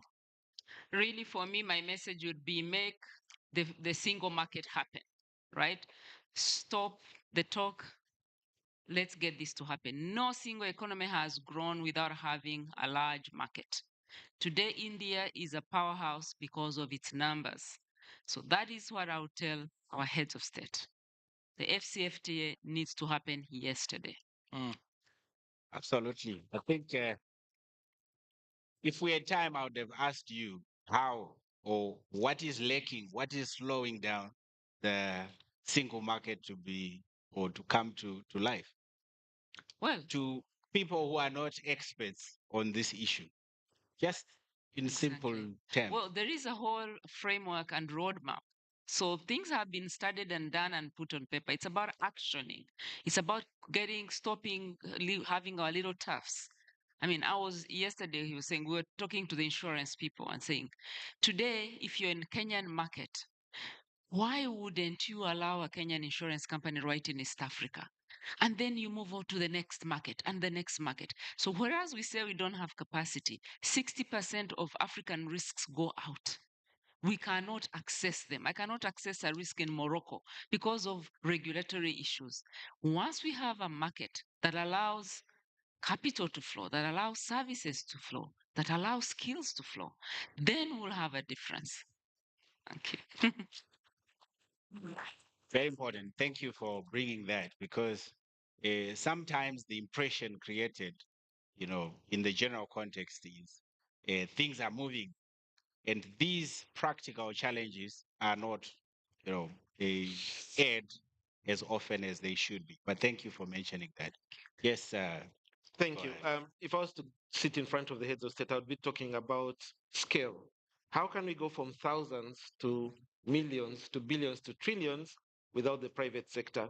And how can we give confidence to the private sector that we are actually open for business if we actually put barriers to business in place? For example, international banks are able to lend on the basis of rules and regulations that are internationally accepted, but we constrain our own financial institutions from being able to benefit from those rules and regulations. So how do we expect to compete when we shoot ourselves in the foot in the space of regulatory frameworks and taking advantage of lessons learned? I think in the morning we had from the Asian experience. I would be talking about if you want to provide the opportunity for scale, then you need to also change the way you look at the opportunities that exist in the financial infrastructure. Thank you. Thank you for that. Your Excellency, you host the forum of heads of state every year. So the message from the alliance is we hand it over to you to repeat this, to reinforce it, that the alliance needs capacity. In actual terms, this has been already reinforced, and that's why the AU chair, President Lorenzo, called the AMFI members and told them that he would like them to operationalize a fund that works for Africa, and also really to see that it is fit for purpose, and to see the African infrastructure and structure and the architect and the systems work for Africa, so that the locked $1 trillion in insurance, in pension, in sovereign wealth really feed into the roads, into the digital infrastructure, into all the things that we would like to see for Africa to prosper, into health, so that African future generations live in dignity. So, it's a very important thing. We've already started working, walking the talk. And I think, what we need to do is to reinforce and to come in unison, to come together to make it happen. Yes, again, thank you, Excellency. Your Excellency. So this panel was very transformational for me because I just had a thought just listening to all of my colleagues. Is I used to think that Africa was ill perceived outside, and that the problem was to change the narrative so that the world could see the potential and would bring in the capital, and then we would get going. But now I realize that the first thing that we need to do is to actually create confidence within Africa. So if I spoke with the head of states, I would say it's within Africa that we need to create the confidence. I would want the regular African who has a job, the retail investors, to have confidence in their system, to keep the money in Africa, the high net worth individuals to do the same. I would want the institutional investors, sovereign fund, pension fund, insurance companies, central banks to say, I'm going to keep money in Africa and not just in my country, in Africa. I would want the businesses that are prosperous to say, let me expand, let me take advantage of the AFCFTA, especially the strong countries that are already ahead, the South Africa of the world, the North Africa of the world. They're best positioned to go and capture some of these opportunity that AFCFTA offers. So I do think that until we have all of our stakeholders, the general public, businesses, institutions that have confidence in Africa, it's almost we can't ask the outside world to have it.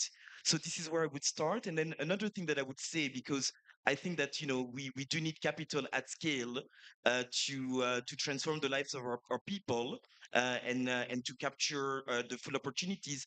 I would say that the one thing that capital will always follow is return. So the minute you take the money and it comes back with a return, that's what people like, and it will keep floating. And so I think that all of us have a responsibility to be successful, to talk about it, to publish it. That's why I say I will put my annual report on LinkedIn for everybody to read and see. And I would encourage us to continue to change the narrative altogether. Thank you. Very important, very important point. Very important. Just to buttress your point that I always use platforms to advance this, that capital will still come to Africa, but at a high cost because of the narrative, because of the assumption. But there is a clear reason why all the Eurobonds or all the sovereign bonds issued in Africa are oversubscribed. It speaks to the fact that capital likes Africa, but at a high cost, of course. Let me come to you, your parting shots. Yes, I mean, I'll tell them the solution is in your hands. You have the institution. Believe in them. Give them an opportunity to work. Capitalize them where they need to. Whoever is coming, just try and make sure that they work with your institutions. Don't just rely whole. I mean, just to the external players and ignore your own institution. Just to borrow maybe the words of the Professor Kishore earlier on, MPH. I mean, there's something that was done somewhere, it worked somewhere. What happened to China and Asia that their multilateral financial institutions are multi times our size? Let us see what they did, come and also do the same. It's progressive, it cannot happen.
About maybe 4% to be optimistic.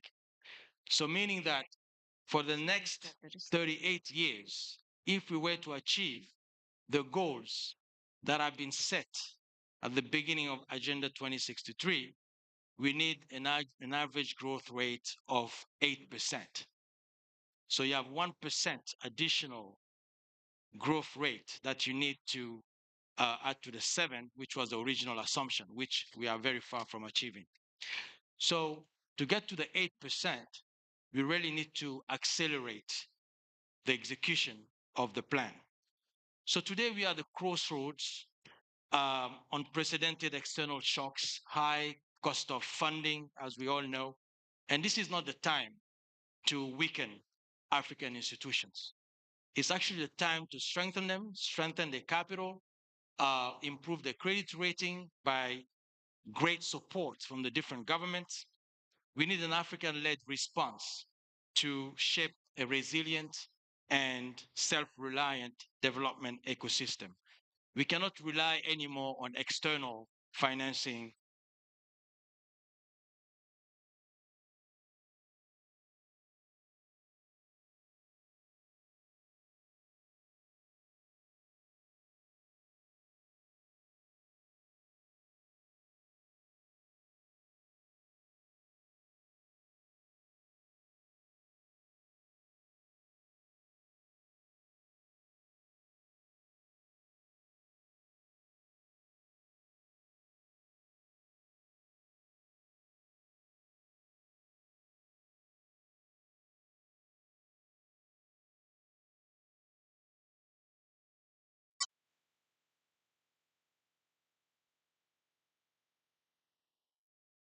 chapters. You'll be written in Abuja, here, in Nairobi, in Conakry, where I'm from, in Cairo, and Joburg, and other places on the continent. And also across all our institutions represented here and beyond. So through our shared resolve and unity of purpose, AMFI will actually help us all realize that destiny. Thank you very much. All right. What a note. What a note to conclude this panel session. You can agree with me that this was a profound discussion, and you made my task much, much easier. But ladies and gentlemen, these are people who are sitting at the helm of institutions that are entrusted with changing the financial architecture of Africa. I know they might look like simple faces, but they are doing a very complex job. Let's give them a round of applause. Thank you very much. And a round of applause to Dr. Mishek Mutize, lead expert on credit rating at APRM, for managing that panel very well. We have another panel for you, but before, no, don't move, don't go anywhere. But before we do, we want to show you a little video. We made a video of yesterday. See if you can spot yourself in this video. Roll the video.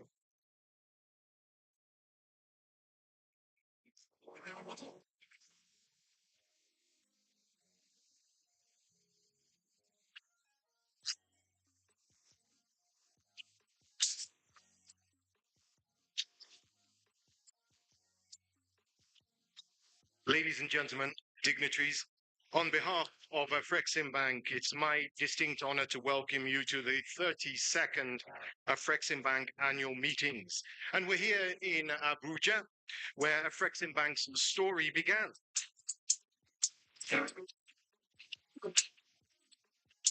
The experience of Afreximbank, and indeed the continent over the past 30 years, gives us optimism. Having exhibited resilience in the face of adversity, we can leverage Afreximbank's experience to chart a path for the future.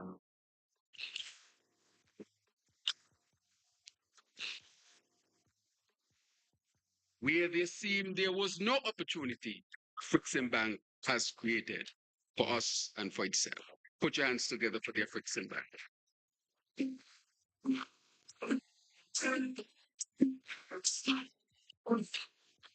It is high time for us to leverage the common heritage we share to build together a prosperous and sustainable future. African Life Sciences Foundation is more than a fund. It's a powerful, enduring platform that will catalyze African-led research, improve healthcare outcomes, and ultimately uplift our underprivileged communities.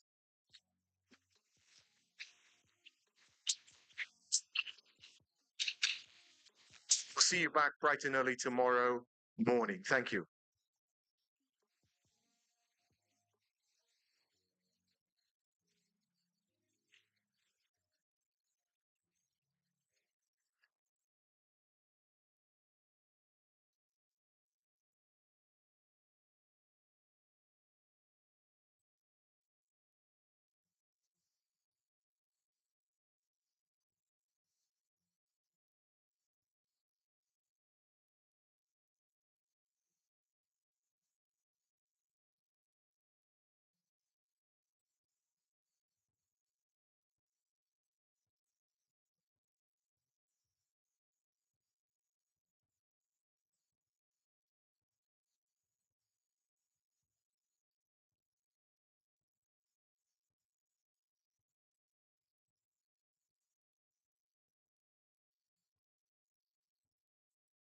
Hey, okay. Well, anyone that's been to an AAM, an Afreximbank annual meeting, be it in the Caribbean, around Africa, will know, even Moscow, we were in Moscow some years back, will know that it's not just about talk, it's also about walking the walk. Afreximbank's annual meetings are distinguished by the number of deals that are signed, MOUs, and today is no different. Today we're going to, I'm pleased to invite the two signatories for what is a trade finance facility between Shelter Afrique Development Bank as the borrower and Afreximbank as the lender.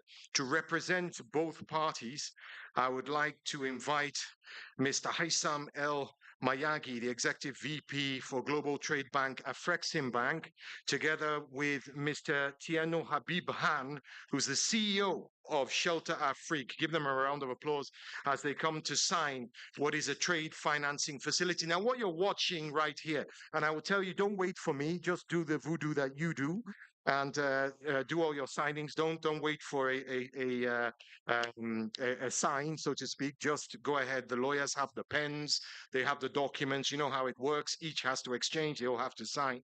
But as they're signing, let me tell you what they're signing. This is a strategic Alliance of African Multilateral Financial Institutes collaboration, because this, what you're watching here today, marks very important milestone in AMFI's evolution. This is the first AMFI deal among AMFI members in ever. So what you're watching is history. And it is a deal for a trade financing facility between Shelter Afrique Development Bank and Afreximbank as members of AMFI. Now, the purpose is to support trade finance and sustainable housing and infrastructure, not just here in Nigeria, but across the African continent. This signing quite clearly marks the possibilities.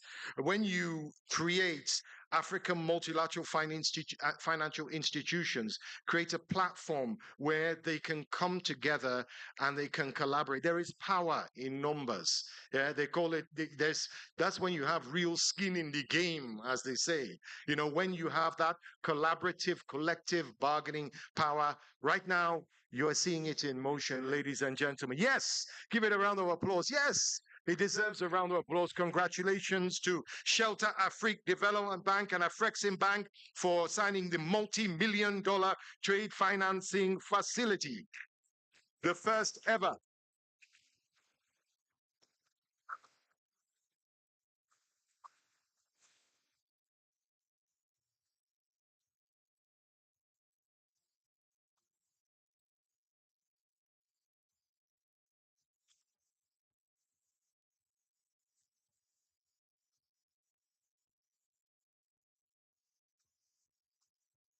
Congratulations to both parties. Much, much more to come, I'm sure, for AMFI.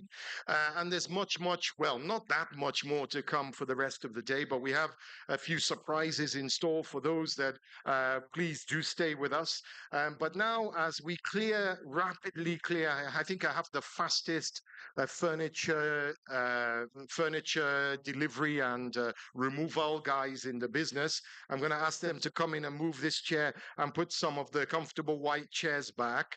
They're going to come out in a second.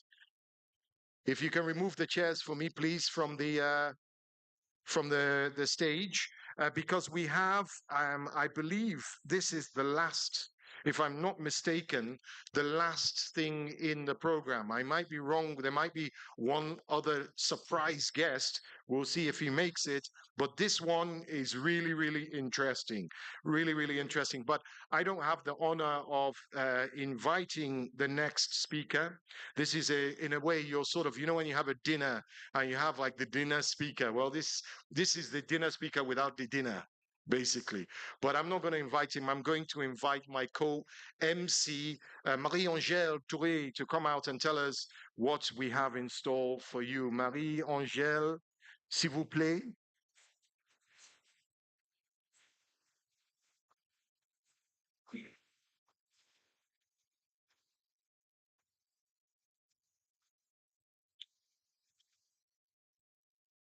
Okay, merci. Give her a round of applause, please. She's been working very, very hard over the last 2 days. It's not easy, and bilingually as well. I only have to do one language. She has to do twice. She has to do two. Take it away there. Thank you so much, Mark.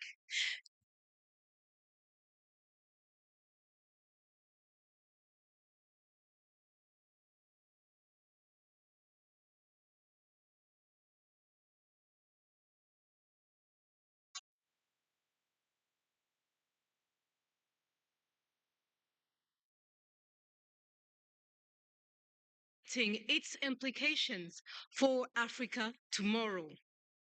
To help us unpack this, we are in excellent hands with Mr. V. Shankar, co-founder and CEO of Gateway Partners and a trusted expert on emerging markets. A round of applause, please, ladies and gentlemen. Is it on? Yep. Good evening. Your Excellencies, ladies and gentlemen, thank you very much. I have the singular honor of introducing somebody who's truly unique. He's unique because he's the only person on planet Earth whose last name is not Trump. But he has been involved in all three of President Trump's campaigns. He was a senior advisor for the 2016, 2020, and the 2024 campaigns and remains a very close ally of President Trump. Communication strategist par excellence, advisor to many CEOs, an entrepreneur himself. Jason is truly somebody special. I think it'd be fair to say that Jason Miller is probably the senior most closest ally of President Trump to have set foot on Africa's shores since January 2025. So to talk to us about what we should expect from US trade policy and its impact on Africa, let me welcome on stage. Let's put our hands together and welcome Jason Miller. Jason.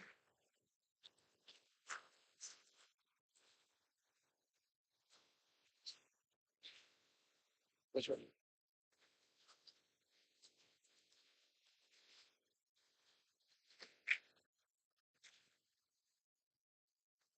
Well, hello, Africa. It is an honor to be here, and it's very much an honor to be visiting in the land of the future, the land of limitless growth.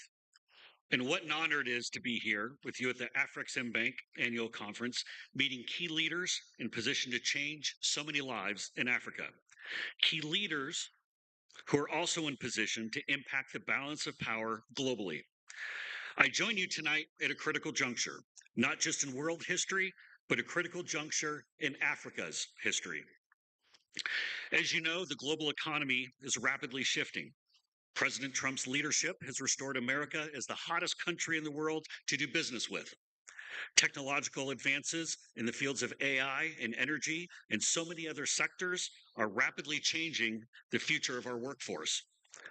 And the heightened demand for natural resources, critical minerals, and rare earths to power the AI technological revolution is something Africa has and everybody wants.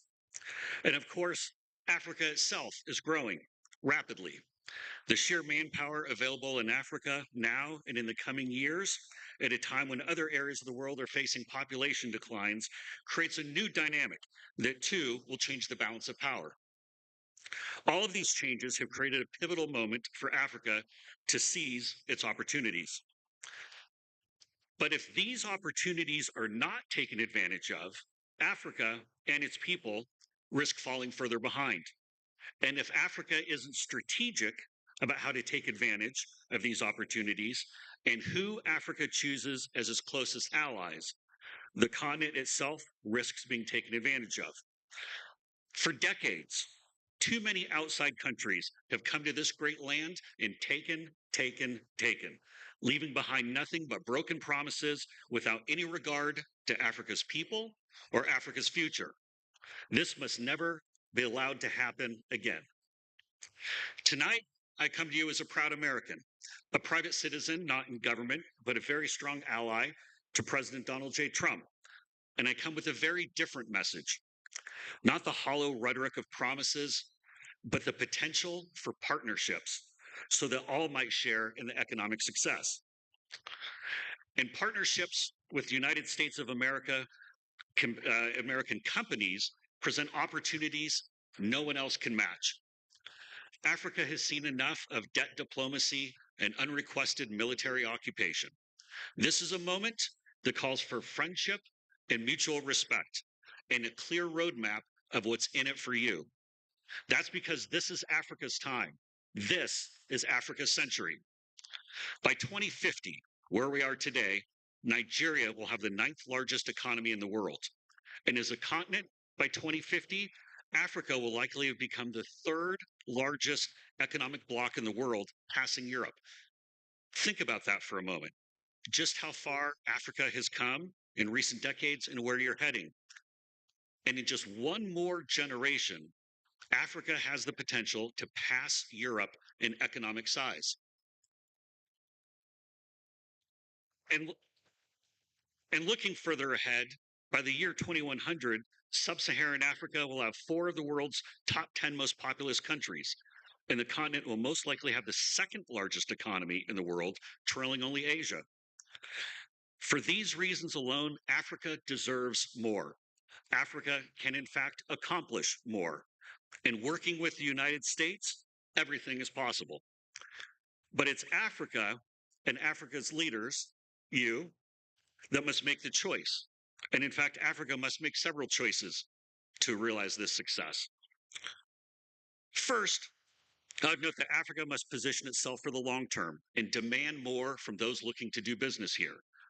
African leaders from both government and businesses alike must avoid deals that sound tempting, but generate nothing but unsustainable debt. Instead, Africa should look to partner with allies making commitments of foreign direct investment that also address Africa's needs. That means such basics as peace, food sustainability, access to clean water, life-saving medicines and healthcare, education for your children. And it also means investment that looks toward the economy of the future so that Africans are not left further behind. New roads, railways, ports, all of these help generate Africa's economy. Data centers and fiber optic cables are needed to keep up with the developments in AI and the rest of the tech economy. In fact, this is a critical point, the AI revolution is poised to create economic growth not seen since the Industrial Revolution. That's how big it is. And with this revolution, Africa has an opportunity to emerge as the heart of the AI supply chain and experience an economic boom never before thought possible. And of course, electricity. The demand for energy continues to emerge as the single greatest obstacle for economic growth in every part of the world. Focusing on the future and the tools needed to remain competitive in the future will guarantee that when the pits and the mines are empty, the African people of tomorrow continue to benefit from the investments being made today. The second point I want to raise, and I'm just going to be very blunt and take this head on, is to attract these needed investments, African nations must continue making the needed reforms to improve the business climate, ending corruption, enforcing contracts and the rule of law, stabilizing currencies. This isn't a wish list. This is exactly what is required to generate the critical investment Africa needs to realize its full potential. To create jobs, you need investment. To create infrastructure, you need investment. To create energy, you need investment. To create opportunity, you need investment. To create almost anything, you need investment. And the number one pool of capital in the world is in America, under President Trump's new leadership. American capital, however, isn't just government capital, it's private sector capital. This is a key distinction. Private capital is how you ensure success for all parties involved, because no company is going to invest in a failing project, a losing proposition. Private capital demands results, and private capital delivers accountability. But this investment won't come to Africa from the United States unless more reforms are made. The rule of law must be enforced. Countries and companies alike must know that contracts have to be followed. Investors must know that countries are committed to continuing to eliminate corruption. And there's been some great progress toward economic and legal reforms in Africa in recent years. A number of countries that should be commended and applauded for their works. And since we're in Nigeria, I'll point out some of their success. The recent move by the new government to fix the national currency was a gutsy one, but it was a necessary one to save Nigeria's economy and continue putting the country on a path to reach its full potential. But more must be done. The faster these reforms are made, the faster American capital and American investment is going to come pouring in, and there will be so much capital that comes pouring in. The third point that I want to raise is that Africa needs to remember who your true friends are. For years, the United States and Africa have had a very special relationship, whether that be health and humanitarian aid, such as PEPFAR, helping to stomp out the Ebola outbreak, and coming to the Horn of Africa's aid in times of famine and political instability.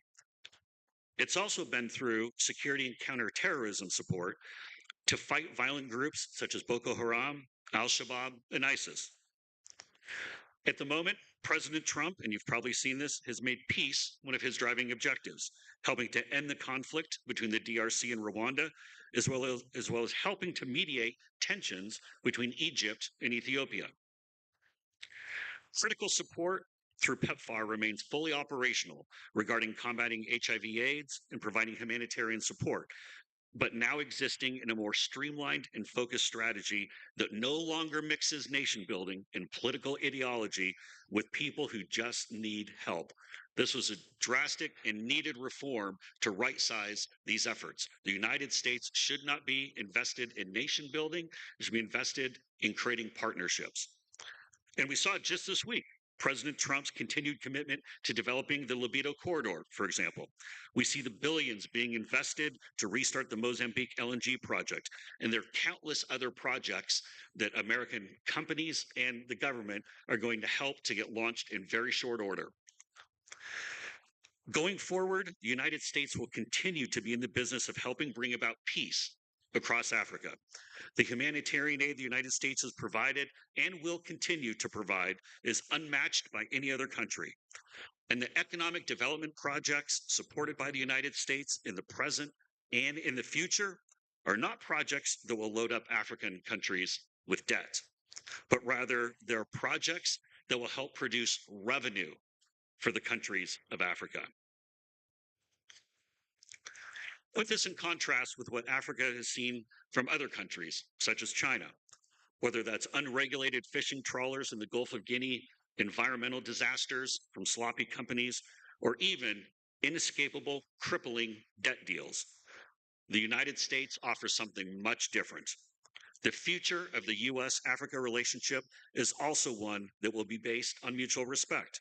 Respect for each other as a people, respect for each other as investment partners, respect for each other as trading partners, and respect for each other in recognizing national sovereignty. This one is important for a couple of reasons. The United States and every nation in Africa should respect each other's immigration laws. Recent news from the United States raised the specter of an additional travel ban with countries facing travel restrictions, and it received significant media attention. What did not receive significant media attention was the proper explanation of what was behind that. Very simply, the United States is asking its key allies and partners to make sure that no more than 10% of their visa applicants who are in the United States overstay their visas. They're asking very simply for no more than 15% of the students to stay behind in the United States illegally without a visa. I know coming to Nigeria very much takes seriously the immigration laws. In fact, if I didn't have someone helping me out, I probably wouldn't have gotten through. So I realize national sovereignty is important to all of us. We should all respect each other's laws. These are very reasonable requests, and with the help of the governments of Africa, we can all have secure borders and end illegal immigration. So in conclusion, Africa's future and its partnership with America remains as bright as ever. And organizations such as the Afreximbank and all of you here today are the shining examples of what can be made possible.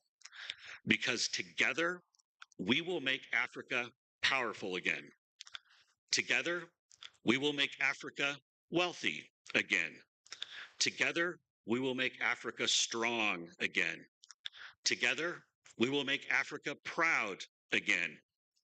Together, we will make Africa safe again. And together, ladies and gentlemen, we will make Africa great again. Thank you, Abuja. Thank you, Afreximbank. Thank you, Professor Arama.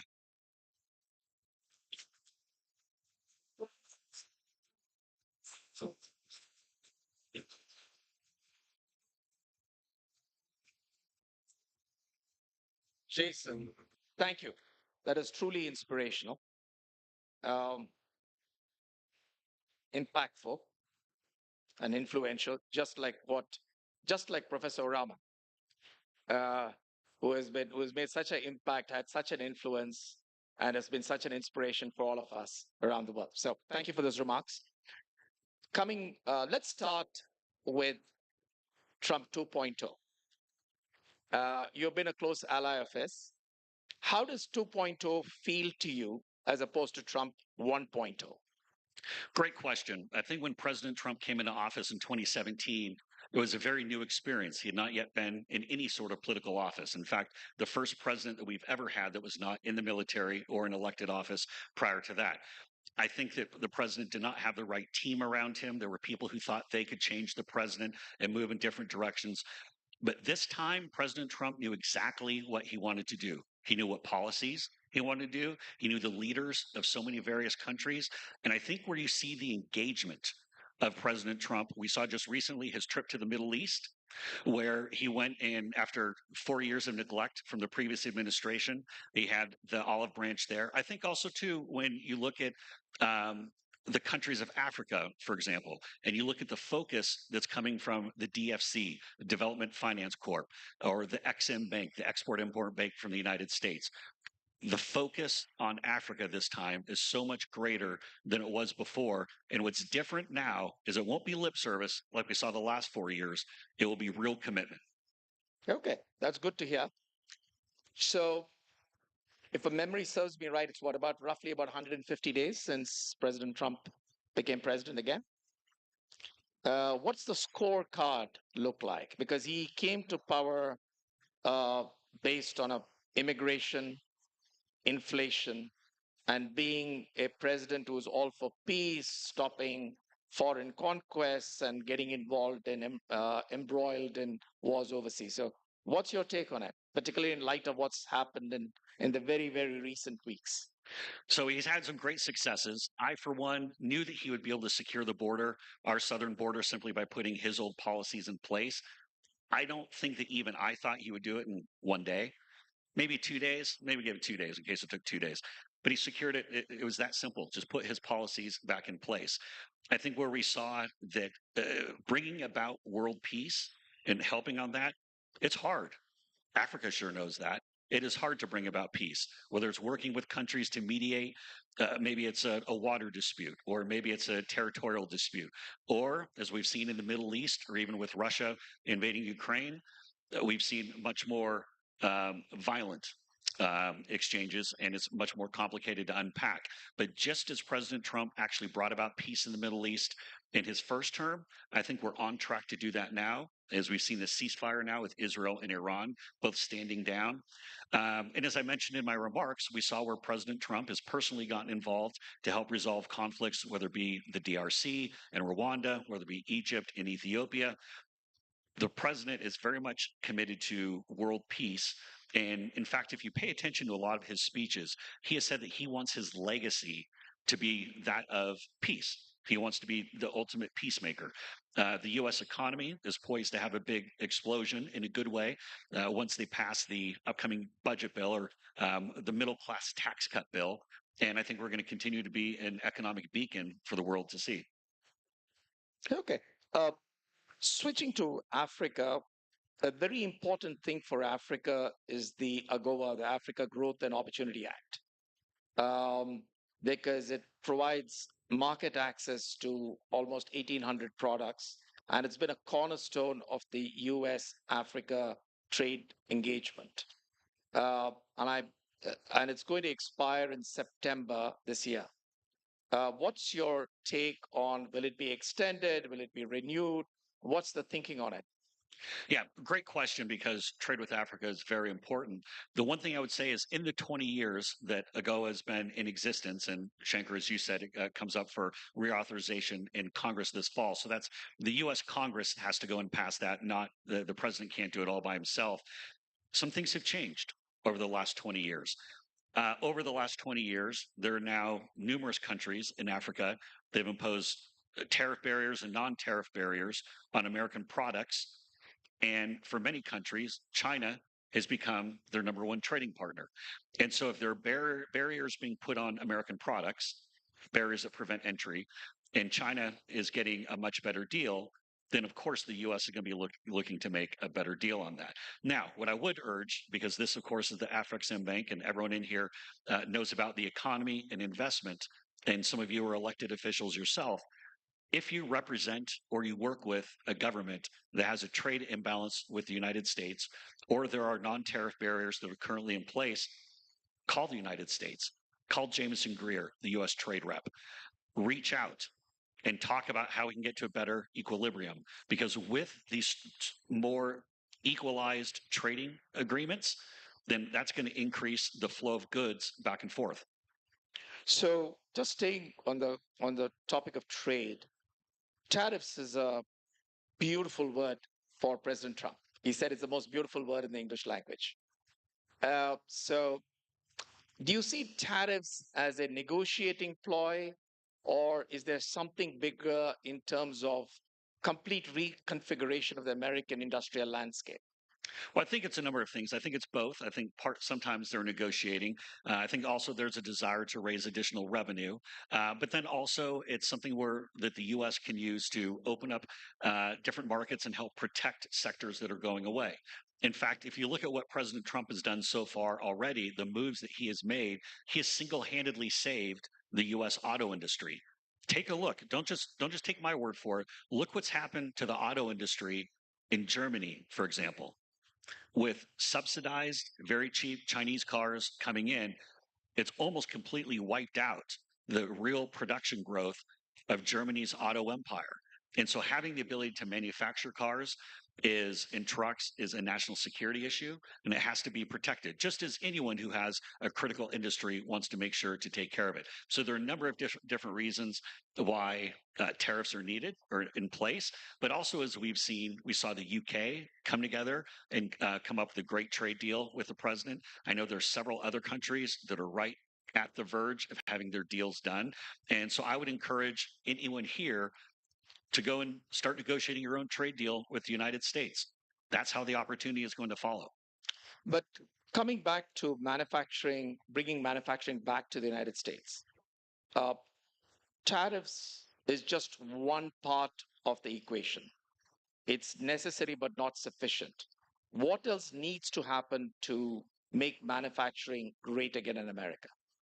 Well, a big part of that is going to be the tax code and how we change that. We quit penalizing businesses and how we go and have things such as expensing and depreciation, retroactive R&D expenditures being retroactively deductible. That's going to do it. I think also just keeping the lower tax rate. That's a big debate that's going on in the United States right now. We want to go and keep that low. I think those are going to be a couple of the main components of that. But I think also technology is going to play a big role in this. In fact, when we think of the traditional factory and we think about manufacturing, we shouldn't be thinking about the factories of the 1950s. We should be thinking of the factories of 2050. And what I mean by that is the concept of one factory, any product. We're starting to see these pop up over and over. There's a company that I work with based out of California that does it. But then it doesn't matter if you're making a piece for an automobile, or then it needs to be for widgets, or then it needs to be for industrial trucks or military equipment. One factory, any product. Be creative. Think about what that next generation of technological advancements is going to be. That's why I talked a little bit about thinking of the economy of the future. So that way, if you have a plant, for example, say you have a company that withdraws from a country, rather than having that factory sit empty, you can simply hit a different button and one factory, any product, and people aren't laid off. They continue working. So, Jason, just from an African viewpoint, AGOA is important. We made the point. But two other things which are front and center when you sit here. One is the USDFC, and you already touched on it, but I'd like you to expand a bit more on that, and USAID, the now defunct USAID. So let's stay with USDFC first. Do you see them taking a more active role here? How do you see them catalyzing capital? I know you're pretty close to the people who run USDFC. So what is the early preliminary thinking, and when is the authorization coming? Yeah, and this is something that people in this room should be very excited about, because with the DFC, the Developmental Finance Corp, what it can do is come in, and they're about making money. They're about making money from the U.S. investment. They're about making money for everyone who's an investor, whether it be African investors or African companies. They want to back successful projects, but they bring in that infusion of capital to help get things going. And again, when they're coming in with a simple objective of how to make smart investments that help our allies and also help us, then there'll be successful projects. This is not just throwing money away on some government grant. This is something that they're going to put the dedication to. And so I've had, in fact, just this week, Connor Coleman, who's the chief of staff for the DFC, was at the Libido corridors. They were doing some additional announcements, including the continued dedication to getting that done. But I've been to their offices. I've seen the big board. There will be DFC activity, US DFC activity, in dozens and dozens of nations in Africa. These are such great opportunities. And again, these aren't opportunities that are going to leave countries saddled with debt. These are opportunities that are going to help you build the infrastructure in your countries and help you make money for you and for your people. That is a distinct difference between other folks who might dangle the shiny objects at you. I get your point that US capital is more non-governmental capital. It's more business to business.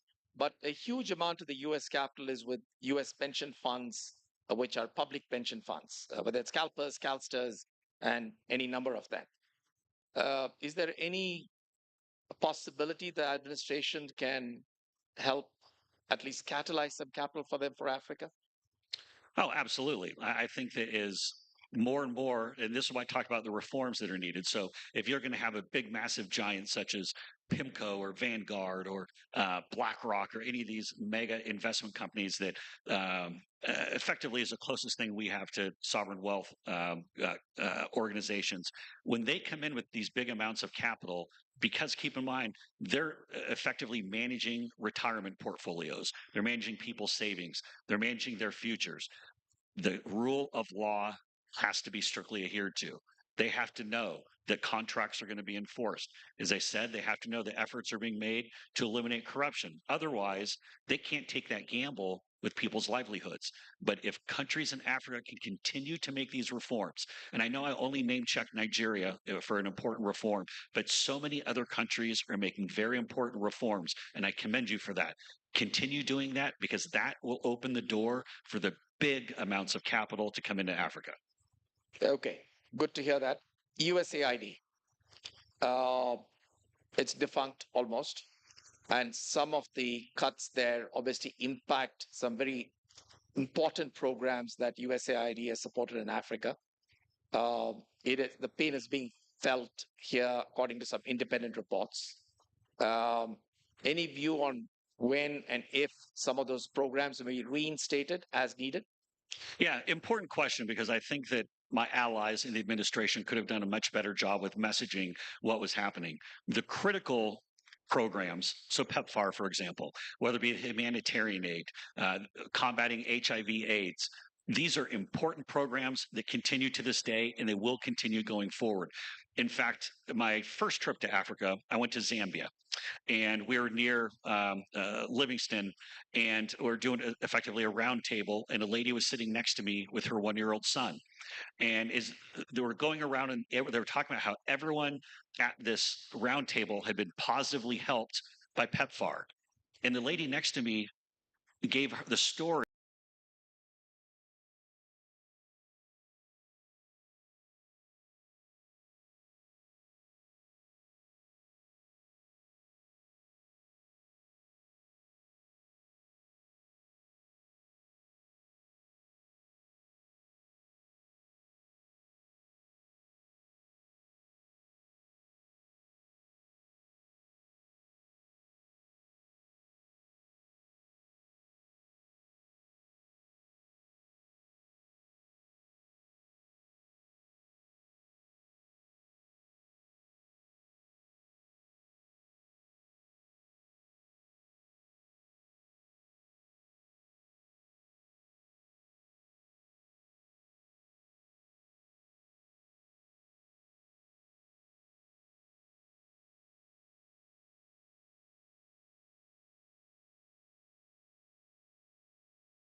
his social media account. The great thing about President Trump is he's transparent. He tells you exactly what he's thinking. You do not have to guess about where your standing is or what's going on. Second, President Trump is not someone who I would set up a meeting to go talk to just to get a photo and say that you've met President Trump. If you go in to have a meeting with President Trump, he is going to have a very specific set of questions and asks and things that he's going to want to raise with you. A leader should know what those are going to be before they go and sit down. But I say this, leaders who are going to sit down with the president should also be prepared with their own asks as well. They should have what they want to bring up to President Trump because, again, life is too short. We have a finite number of days with President Trump in the White House. The time for let's smile and get a photo, you can do those. We saw, for example, at the when he was in Canada and at G7 and he left early because he's like, we have to bring about world peace. I don't want to sit around doing photos with people. The president's very much about action, but I would say do your homework before you have a meeting with President Trump. Make sure that you know what the president in the U.S. is going to want to ask and discuss, and be prepared. And follow his Truth Social. Follow Truth Social. It's I don't know if we're going to have a massive surge and people downloading Truth Social here after today, but if you're someone who's involved with the markets, if you're someone who's involved with investments, doing business and trade with the U.S., you want to follow President Trump on social media because he is going to tell you exactly what he's thinking pretty much in real time. Social here after today, but if you're someone who's involved with the markets, if you're someone who's involved with investments, doing business and trade with the U.S., you want to follow President Trump on social media because he's going to tell you exactly what he's thinking which was quite pretty much in real time. And text Jason Miller for advice. The first overseas visit President Trump made in his 2.0. Just contrast and even the first time actually was to Saudi. The second time was to Saudi, UAE, and Qatar, which was quite fascinating. What is it that the first those three states, Arab states, have President Trump made in his 2.0, that kind of relationship? The first time actually was to Saudi. The second time was to Saudi, UAE, and Qatar. And what are some lessons we can take away from that? Those three states, Arab states, have done very simple to build international that kind investment and also a commitment to peace. Because we saw all of these countries were very important to bring about the Abraham Accords that we saw with President Trump in his first international investment and also a commitment to bring about peace between Israel and Iran were very important to bring about the Abraham Accords international that we saw with President Trump in his first term. They're also critical in helping bring about peace between Israel and Iran, or your country or your trade group with President Trump and with the United States is going to very simple, elevate, it's very straightforward. You or your country or your trade reference with President Trump Africa being the United so much more important. It's very with the United States. Very straightforward. This go around. I think the other thing too, and this is why you see the DFC and other organizations looking to put so much money into this go around. Is because why you see the DFC and other organizations the last 4 years so much money into Africa is because I'm an American. We saw not a fan the last 4 years of previous president. I mean, probably guess that I'm an American for President Trump not a fan of his campaign. Previous president, but so many areas of the world were neglected President Trump under the previous 4 years. But so many areas of the world wants to change that under the previous 4 years. Those wrongs. Now President Trump wants to change people know he wants to right those wrongs and make sure that people know your friend. The U.S. is open for business, talk, and the U.S. is going to be your friend. Not with happy talk, but with results. Jason, you talked about how Africa is going to be a major power, is going to be going major power, where they take it in terms of population, contribution to global GDP, contribution to global GDP, workforce, etc., and made a powerful argument as to why U.S. will stay engaged with Africa. But Africa is underrepresented in global forums. It's not really part of the global power structure. What can U.S. do, or the current administration do to help facilitate Africa having more of a voice at the table? So I'd go reverse that one a bit. The way that's presented solving for the wrong variable. Here's what I mean. What's going to elevate Africa's presence on the global stage. In addition to the efforts of bringing about peace and international investment, it's going to be a lot of the business. It's going to be a lot of the business leaders. It's going to be a lot of the CEOs. Not necessarily more bureaucrats. But it's going to be, we need more Alicos. We need more Strives. We need more Tonys.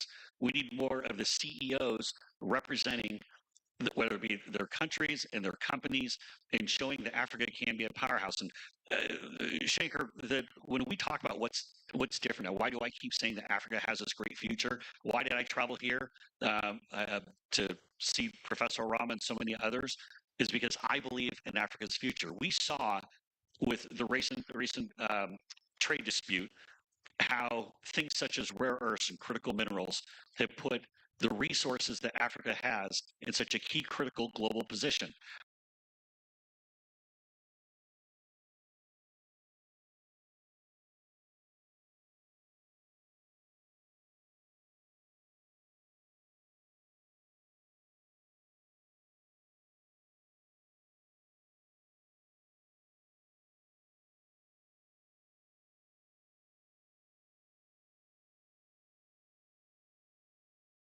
Our data centers, industries for the future. You look at the population growth, as I name checked.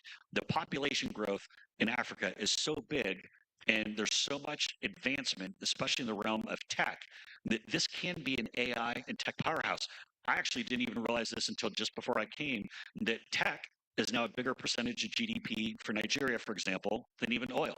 Because as countries start to diversify their economies, that's a good thing, because then aren't so reliant just on whether it be excavation or whether it be oil.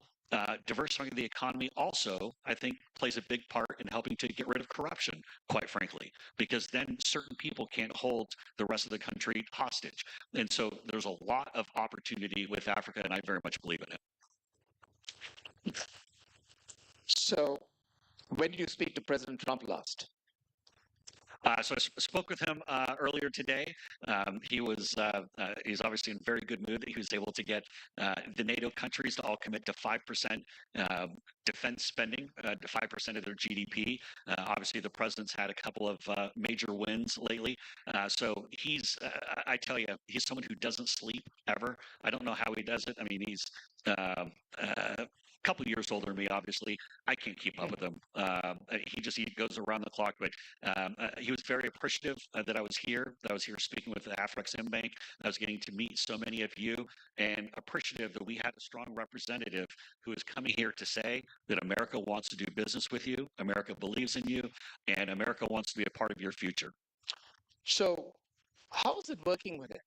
Tell us something inside. So the President Trump you see when the cameras are off, is he different from when the cameras are on? How is it behind this curtains? So exactly the same at all times. And I will tell you, as someone who I've somehow survived all three of the campaigns. Now we would have to change the Constitution to be able to run a fourth time, but we'll talk about that at another time. But he's the exact same. You always know where you stand with President Trump. Look, being able to survive all three campaigns, obviously I've done a few things right, but also I've been on the Zelensky side of the conversation a couple of times. Not always the most fun. You don't want to find yourself there. But I think one thing that people don't realize with President Trump is that he very much values the input from his key advisors, from the people around him. And it's not uncommon if the president, if he trusts you and he believes that you're smart and that you have a critical perspective on things, he will go around the room, even on a very complex issue, and say, okay, I want everyone's opinion. Are we going to do option A or option B? And explain why. And he will go around, and it could be someone who's the most senior person on his team or someone who's more junior. If he trusts you and respects you enough to have you in the room, he wants your opinion. Now, sometimes he'll say, that's a great idea. Let's do it. Sometimes, as I've found out, he'll say, Jace, that's a terrible idea. I don't know why you would think of an idea that was that bad. But more often than not, I think I'd connect with the president and understand the direction he wants to go. But I appreciate the honesty and the straightforwardness of that you never have to guess. You never have to guess if he values your opinion and he wants you around or if he doesn't. He likes to have strong people with opinions around him. And by the way, he loves it when people argue. He loves it when people have the fight, and not literally, although we kind of had one of those recently.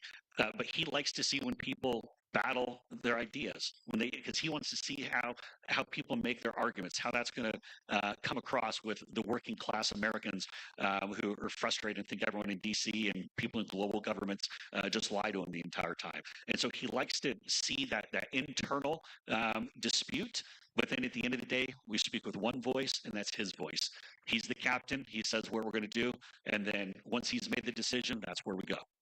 What drives him?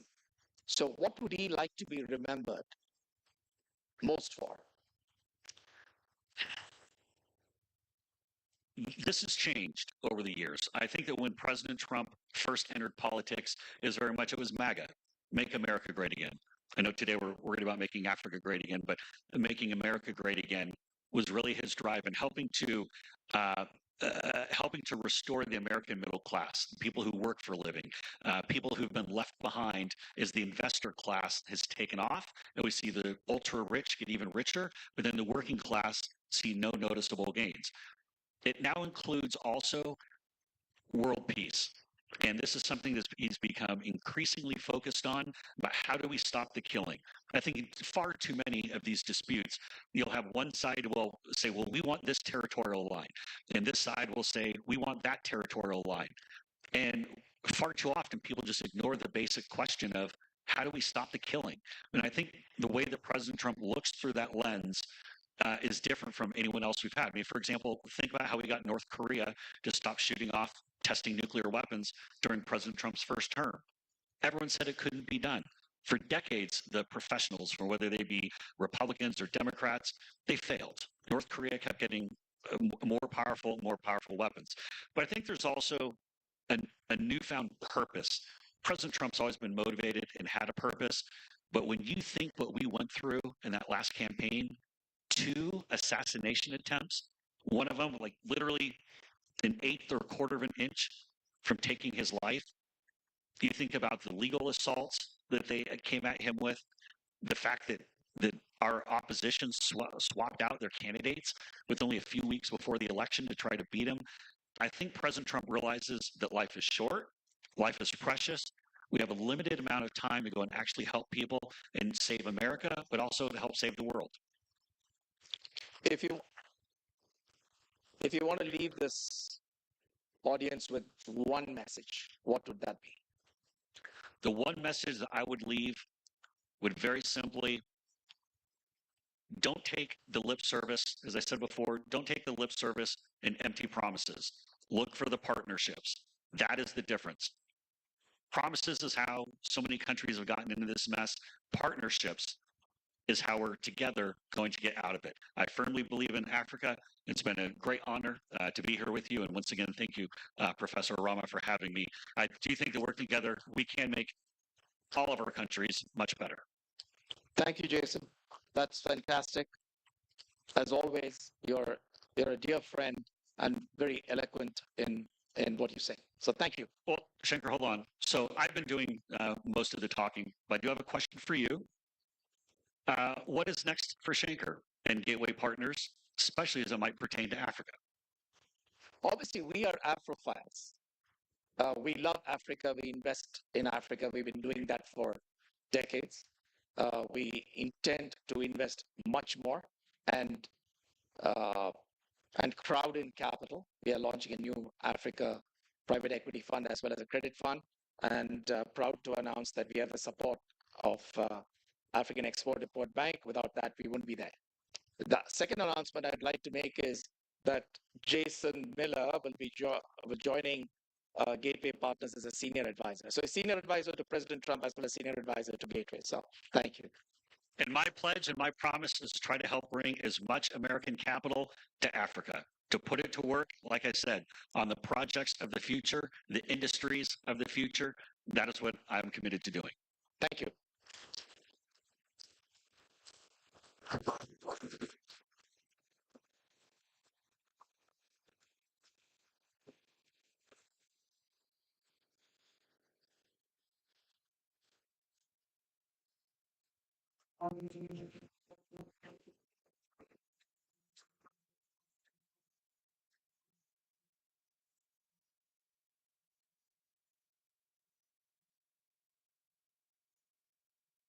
Okay, can you get this roll V? No? Okay, I'll roll with the punches.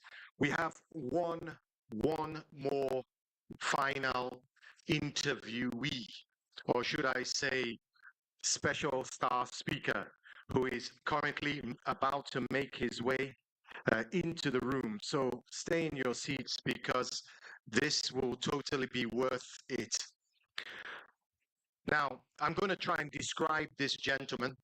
I'm going to describe this gentleman so that you maybe have some indication. He is one of Nigeria's greatest past leaders.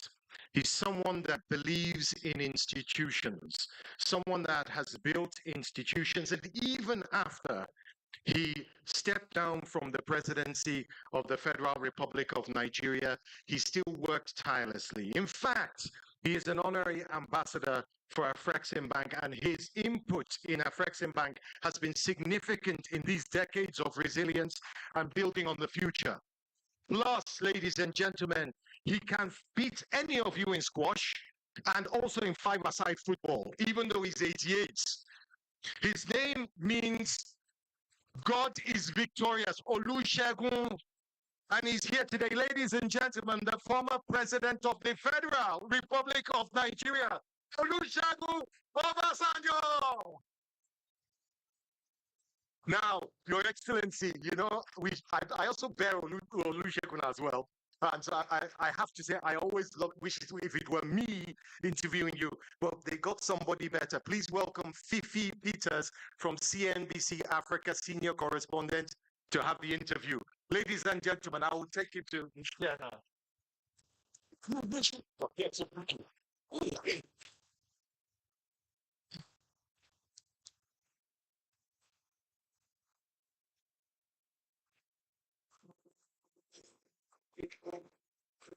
Thank you.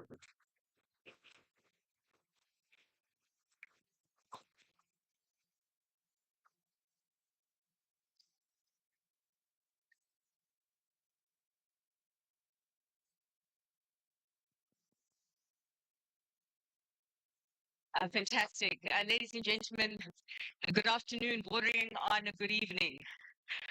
Those of you who would like to take your seats, I kindly invite you to do so. I would also, of course, like to thank you for the patience that has been exercised so far in waiting for this discussion. I can admit to you that I have been eager to host it myself. And so without further ado, we will get straight to it, sir. So you need really little introduction to most people in this room. Most people are great admirers of your work, of the contribution, of course, that you have made to Nigeria's political story, and of the contribution that you continue to make to Africa's political story. But we're here to discuss the Renaissance on this continent right now, because I believe that's quite a lot of the pages that they do have, we already have here in this continent, and perhaps even more so. But there's one page that I do like from the US right now, sir. I love the page and the term MAGA. Of course, in the US, MAGA means Make America Great Again. But my interpretation of MAGA here on the continent is Make Africa Great Again.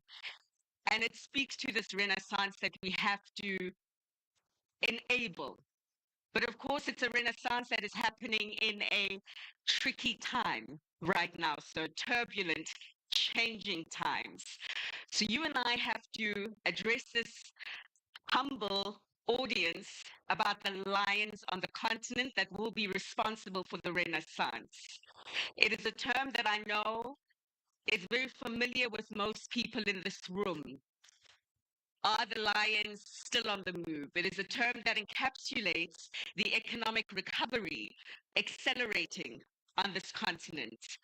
From a man who has possibly seen it all, or seen most of it, so, to the question, are the lions of Africa still on the move?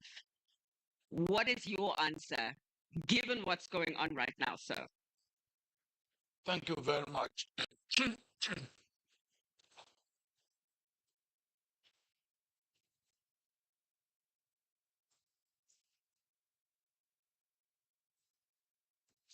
I think Mark ensured that it was on perfect. Perfect.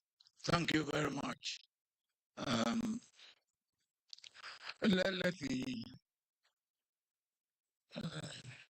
thank you for being here, and let me thank Afreximbank for bringing all of us here, and let me congratulate Afreximbank on their um, annual uh, meeting. Um, I think I've been a regular guest for almost 10 years now, and I want to, at this point, or at this juncture, congratulate the president of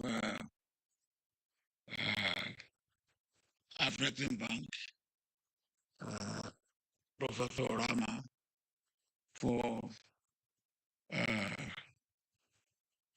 seeing Afreximbank to the stage that he has seen it to since he uh, got the baton almost 10 years ago. Congratulations to you, President Rama. The question you asked me,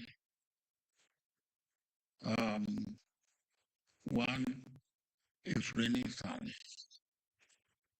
Are we really talking of Renaissance for Africa? Or we are talking of the foundation, building a firm and strong foundation, which is probably where I will put it, or how I will put it. Because if we are talking of rebirth in terms of civilization, maybe, but since our independence, some 65 years ago, we cannot say that we have got there yet, or to talk of rebirth. But then you talk about the wolves of the lions. Sure. You talk about the lions. I like that simile. And then we must talk about the lions and the cubs. Are the lions moving? The truth is that if we are going to take Africa as a continent, there are countries in Africa that must make it collectively for Africa to be able to make it together. I'm not talking of Africa, any African country not being important, but I'm talking of, and using the simile that you have used, I'm talking of lions and cubs. And if we take that, what countries will you regard as lions? I would say about 6 or 7 of them. They are either you regard them as lions by virtue of their population or by virtue of their economic strength. And without any country or anybody feeling that I regard any country in Africa as inferior, no.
with my own country, Nigeria. Sure. Are you talking about moving economically? If you can just give us a sense of the indicator that you're using to measure the movements.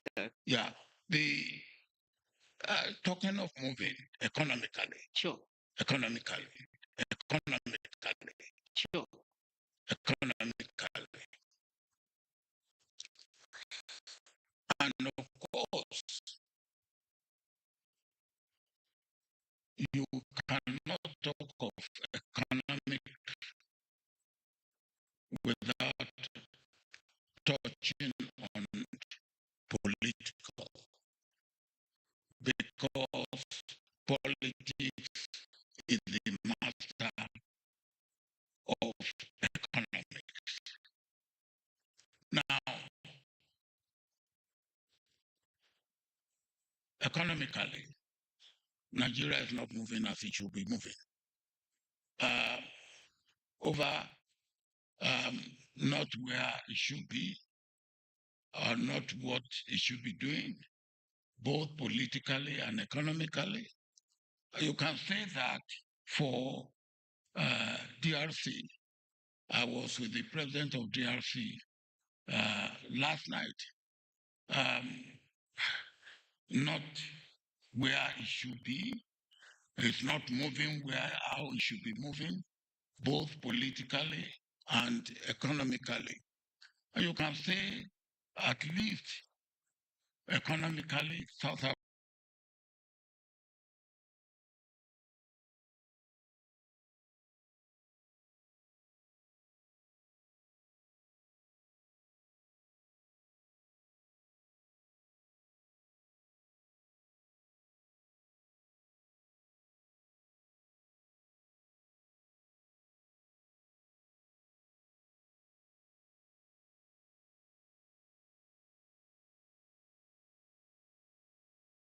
move. Sure. And then when you also look at them politically, they are not where they should be. Sure. All right. So in totality, therefore, if these countries are not moving as they should move politically, their economic movement is either retarded or slowed down, or in fact retrogressed in some cases. Now, that is the situation. The lions are there. They are not moving as they should move. And they have to move as they should move before you get Africa really as a continent moving as we expect it to move. Okay. And before we realize the Renaissance, and I think I want to make reference of the lions and the cubs that you have made mention of. You were very careful to ensure that you didn't offend. And I think that most of us in this room who are young enough to have remembered The Lion King will remember the overarching message of that movie, talking about the circle of life and the importance of everyone in the ecosystem of the circle of life, whether big or small. And so I hope that in that context, no one does take offense. But essentially, sir, the framework that you have laid down, what you've just told us, the lions are not moving as they should be. You're saying we've got a problem. And until they move as they should, we won't realize this renaissance. So my question then to you is, how do we fix it? How do we get these lions to move in a pack, in a collective, to achieve their overall catch? How do we move? What should we do? I believe the beginning is knowledge. Knowledge.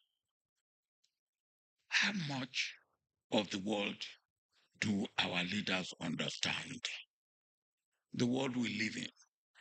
How does it work? What makes it tick? What do we expect out of it? What can we get out of it? What does the world us as Africans. We need to know this. Now, if we have the knowledge, then we will be able to get the right policy at the national level. Well, I will start even at the community level, at the local level, at the national level, at the sub-regional level, and then at the continental level. Then that policy will relate to what the situation of the world that we are in. Now, we cannot expect the world to give us what the world will not give us. And we have lived too long on aid. We have lived too long on aid. Is aid the way that Africa should be expecting? I don't believe so. Now, if that is the case, what should we substitute for aid? What should we go about? Look at what we do. We run to Japan, TICAD. We run to China, and all the African leaders run to China for how much? China will give us $20 billion. $20 billion, which a country in Africa can produce like that. Now, we must get it right. And we don't seem to get it right. And one of the few things that I believe in the last 20 years or so that we seem to have got right, and I hope we will continue to build on it, is the African Continental Free Trade Agreement. That, I believe, we have got it right. That's one thing we have got right. All right. Yeah. You know, so you mentioned knowledge. I asked, I said, how do we fix these lines that are moving incorrectly? How do we make them step correctly? And you said knowledge with these leaders, sir, suggesting that perhaps they don't know what they don't know. So again, my question to you, sir, is there a school where we can send them to learn what they need to know? Say that again. The school, this knowledge school, is there a knowledge academy where we can send these leaders so they can learn how to move as a collective and achieve the renaissance in Africa, sir? Yes. Well, when I say learning, and that is what you are talking about. Yes, sir. Let me give you one example of learning. A friend of mine, I belong to a group. We call ourselves Interaction Council of Former Heads of Government. It was established in 1983 in Brioni, Yugoslavia. And we were all retired presidents and prime ministers. And when I sat down with these people, the pioneers were Fukuda, Helmut Schmidt, Malcolm Fraser, myself, Pereiro. Later on, people like Pierre Trudeau joined us, Jimmy Callahan, and all that. When I sit down with them, I look at them, and I say to them, look, you are not kind to us in Africa. On one occasion, they said, one of them said to me, Olu, what do you mean by this? I said, look, everything is loaded against us. He said, yes, we did not create capitalism for you. We created it for ourselves. And that is reality. How many of our leaders understand that? And I said to him, even for humanity's sake, the next question is then to me is, Olu, bring your economics book and show me where humanity is a factor of production. Now, and that is reality. That is reality. But how many of our leaders understand that? How many? Now, and how many of our leaders even understand basic economics to be able to run the affairs of their country? Look at how we go about borrowing money and wasting money. Waste and corruption, they are strange bedfellows of development. And that is what most of our leaders engage in, waste and corruption. Now, if that is what we engage in, how do we expect our lion to be moving? Systems.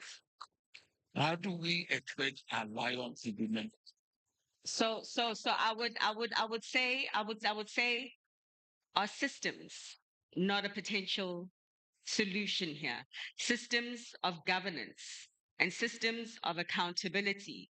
So those that are putting their hands in the cookie jar, as it were, are immediately caught by the system. And so to that question, so I ask, is there not a framework that we can develop and successfully implement to stop the corruption that you're talking about systematically, sir?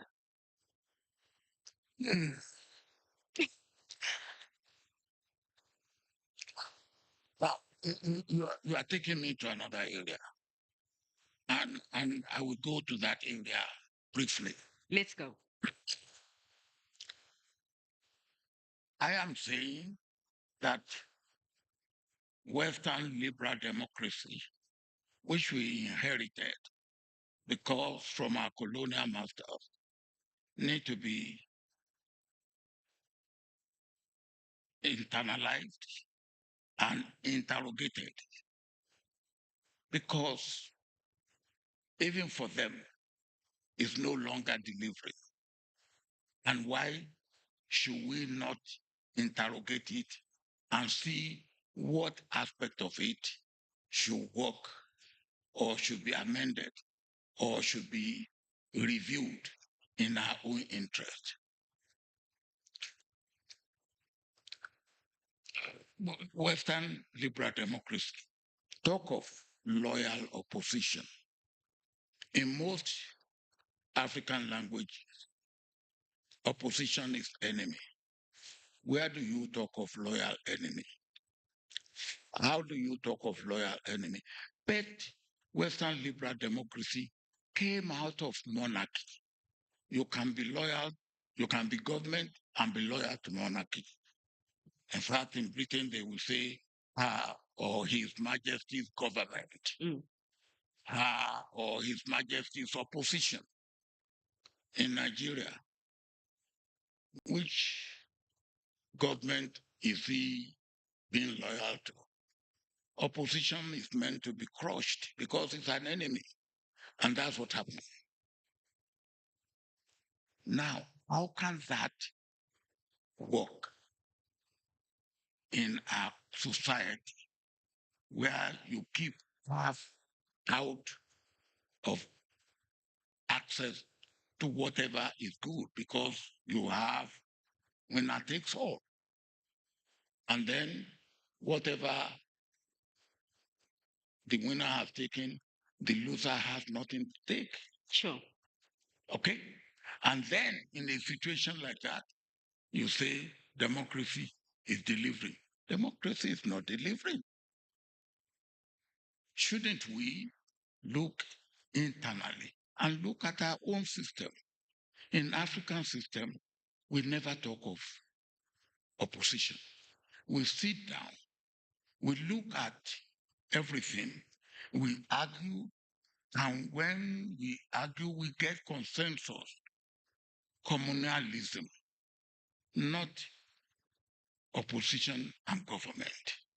And then you go out, and then you work together. And it's not question of government and opposition. It's government of all. Okay. Everybody working together. Shouldn't we start looking at internally and say, yes, we had this before, and then you can talk of renaissance. Because before, even before the advent of colonialism,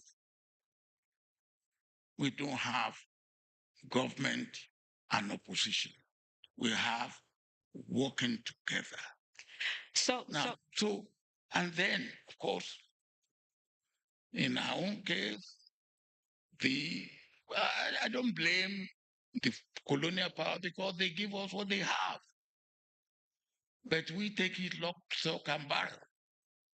Now, I believe the time has come for us to say, hey, it's not working for us.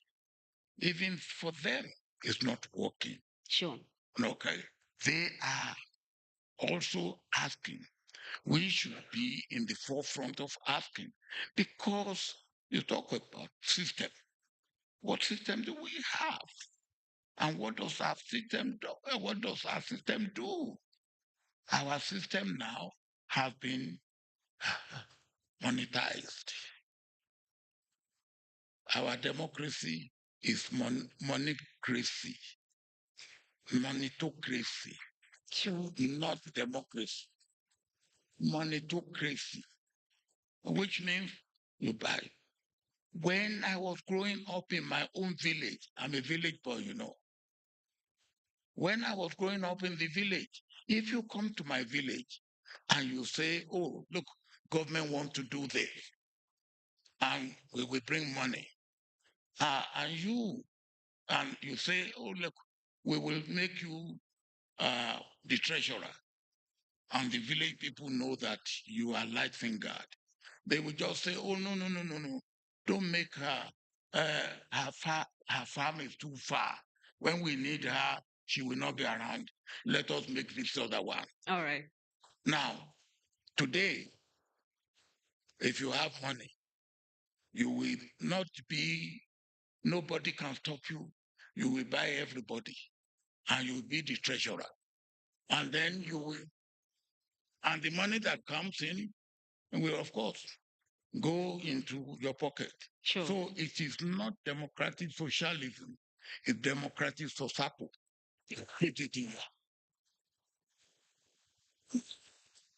So, and that ties up again with the economy, with what we are doing.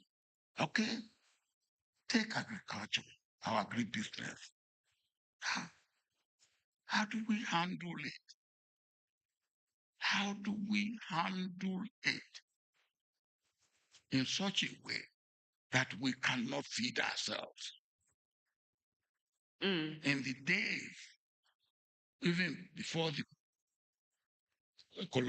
before colonial time and during the colonial time, even the colonial power said they divided our agri products into two: food crop and cash crop, as if what they call food crop will not be sold for cash if you take it to the market.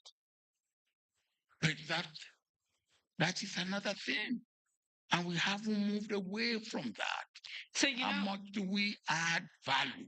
Yes, yes. And you see, I'm just also mindful of time, number one, but I am mindful of what you have seen, sir, in your lifetime. You know the areas that didn't work for us, the road that led to a dead end. And now I'm asking you about how we address some of the things that you're talking about right now, such that perhaps when we meet this time next year, we're on a different path. So, for instance, I can say perhaps it was quite historic for the inclusion of the African Union in the G20 a few years ago to be recognized as an official member. It was the world recognizing the play that is Africa on the global stage. Perhaps it is historic that this year we will be hosting as a continent the G20 right here on African soil, sir. And so I'm saying and I'm asking, how do we use some of the things that perhaps are going right to our favor more? Well, it's not all uh, basket case. Yes. Yeah. Now, give me some good news, sir. Yeah, let me give one good news. Please. Until the war in Ukraine, many of us in Africa did not know that wheat, that from which we make our bread, substantially come from Ukraine and Russia. When the war broke out, we knew that. And of course, it was turbulent for us. Really. I was then appointed a special envoy of AU in Ethiopia. In the 1980s, Ethiopia had a terrible drought, and Sasakawa in Tokyo established what we call Sasakawa Foundation Global 2000. I was part of it. But after the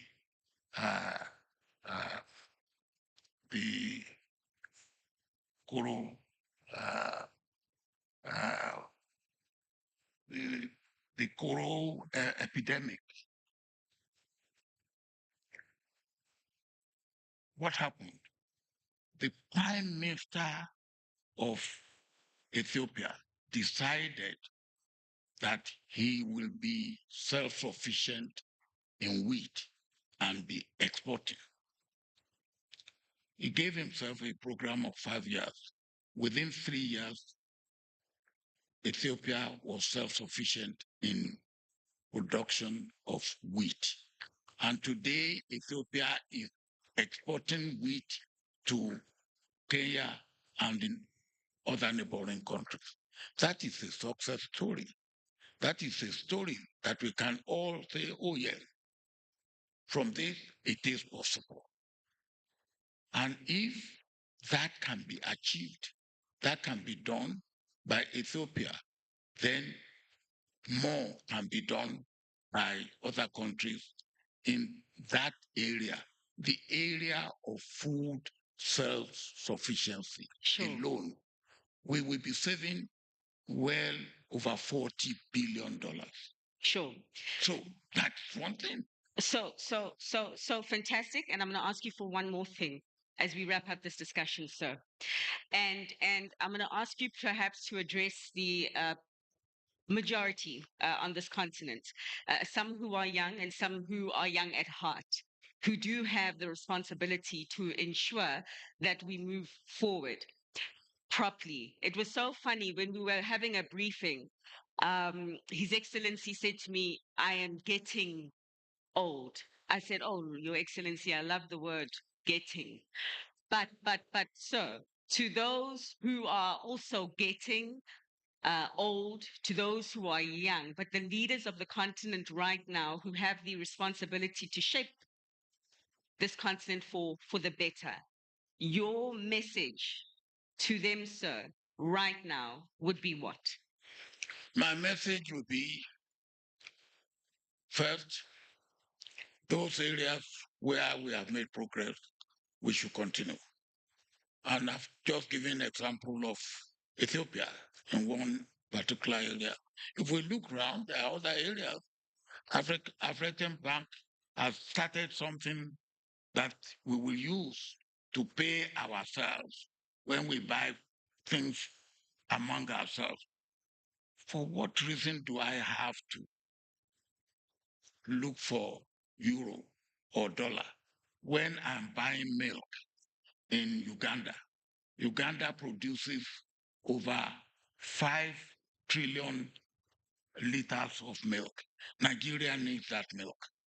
Now, for me to be able to buy milk from Uganda, from Nigeria, I will have to go and look for euro and dollar. The milk producer in Uganda doesn't want my euro, he doesn't want euro and dollar. He wants Ugandan shilling. But why can't we pay him in Ugandan shilling? I have my own naira, and then I pay naira.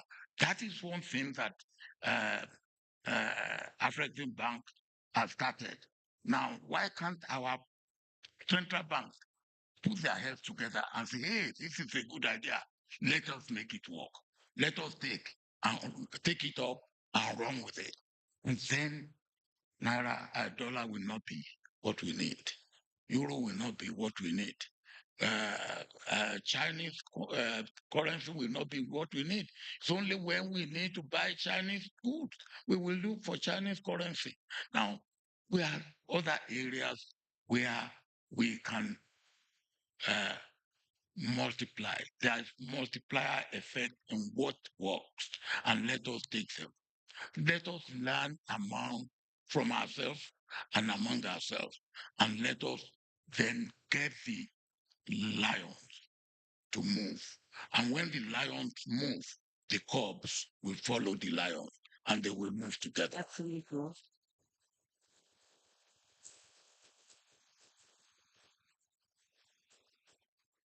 Perfectly put, and nothing further to add on my end, sir, other than to say thank you so much for your insights and thank you so much for sharing those critical steps and action plans that can be taken to move this continent that is so beautiful forward. I thank you. Thank you very much.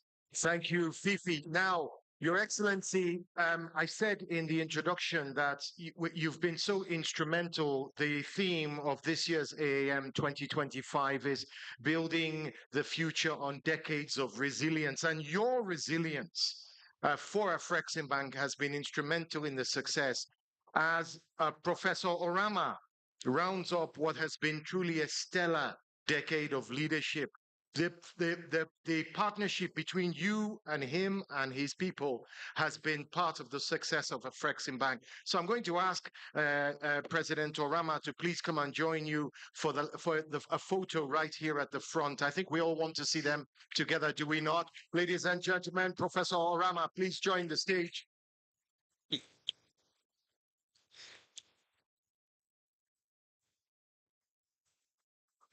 And if I can ask you slightly to step to the front, please, sirs.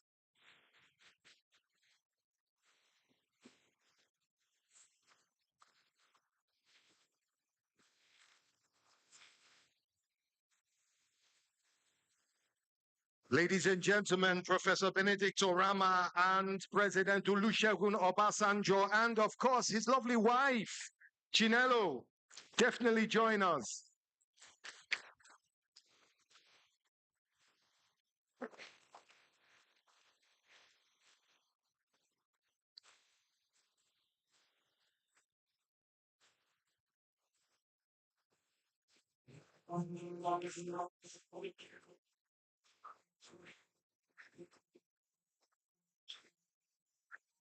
There you have it, ladies and gentlemen, African lions in the flesh. Yes. Okay, I'm going to call on my fellow MC now because we've come to that time when we're going to wrap things up. Well, we have a few things to tell you. Marie-Angèle, if you could come from behind, please help me out on this. I'm right next to you.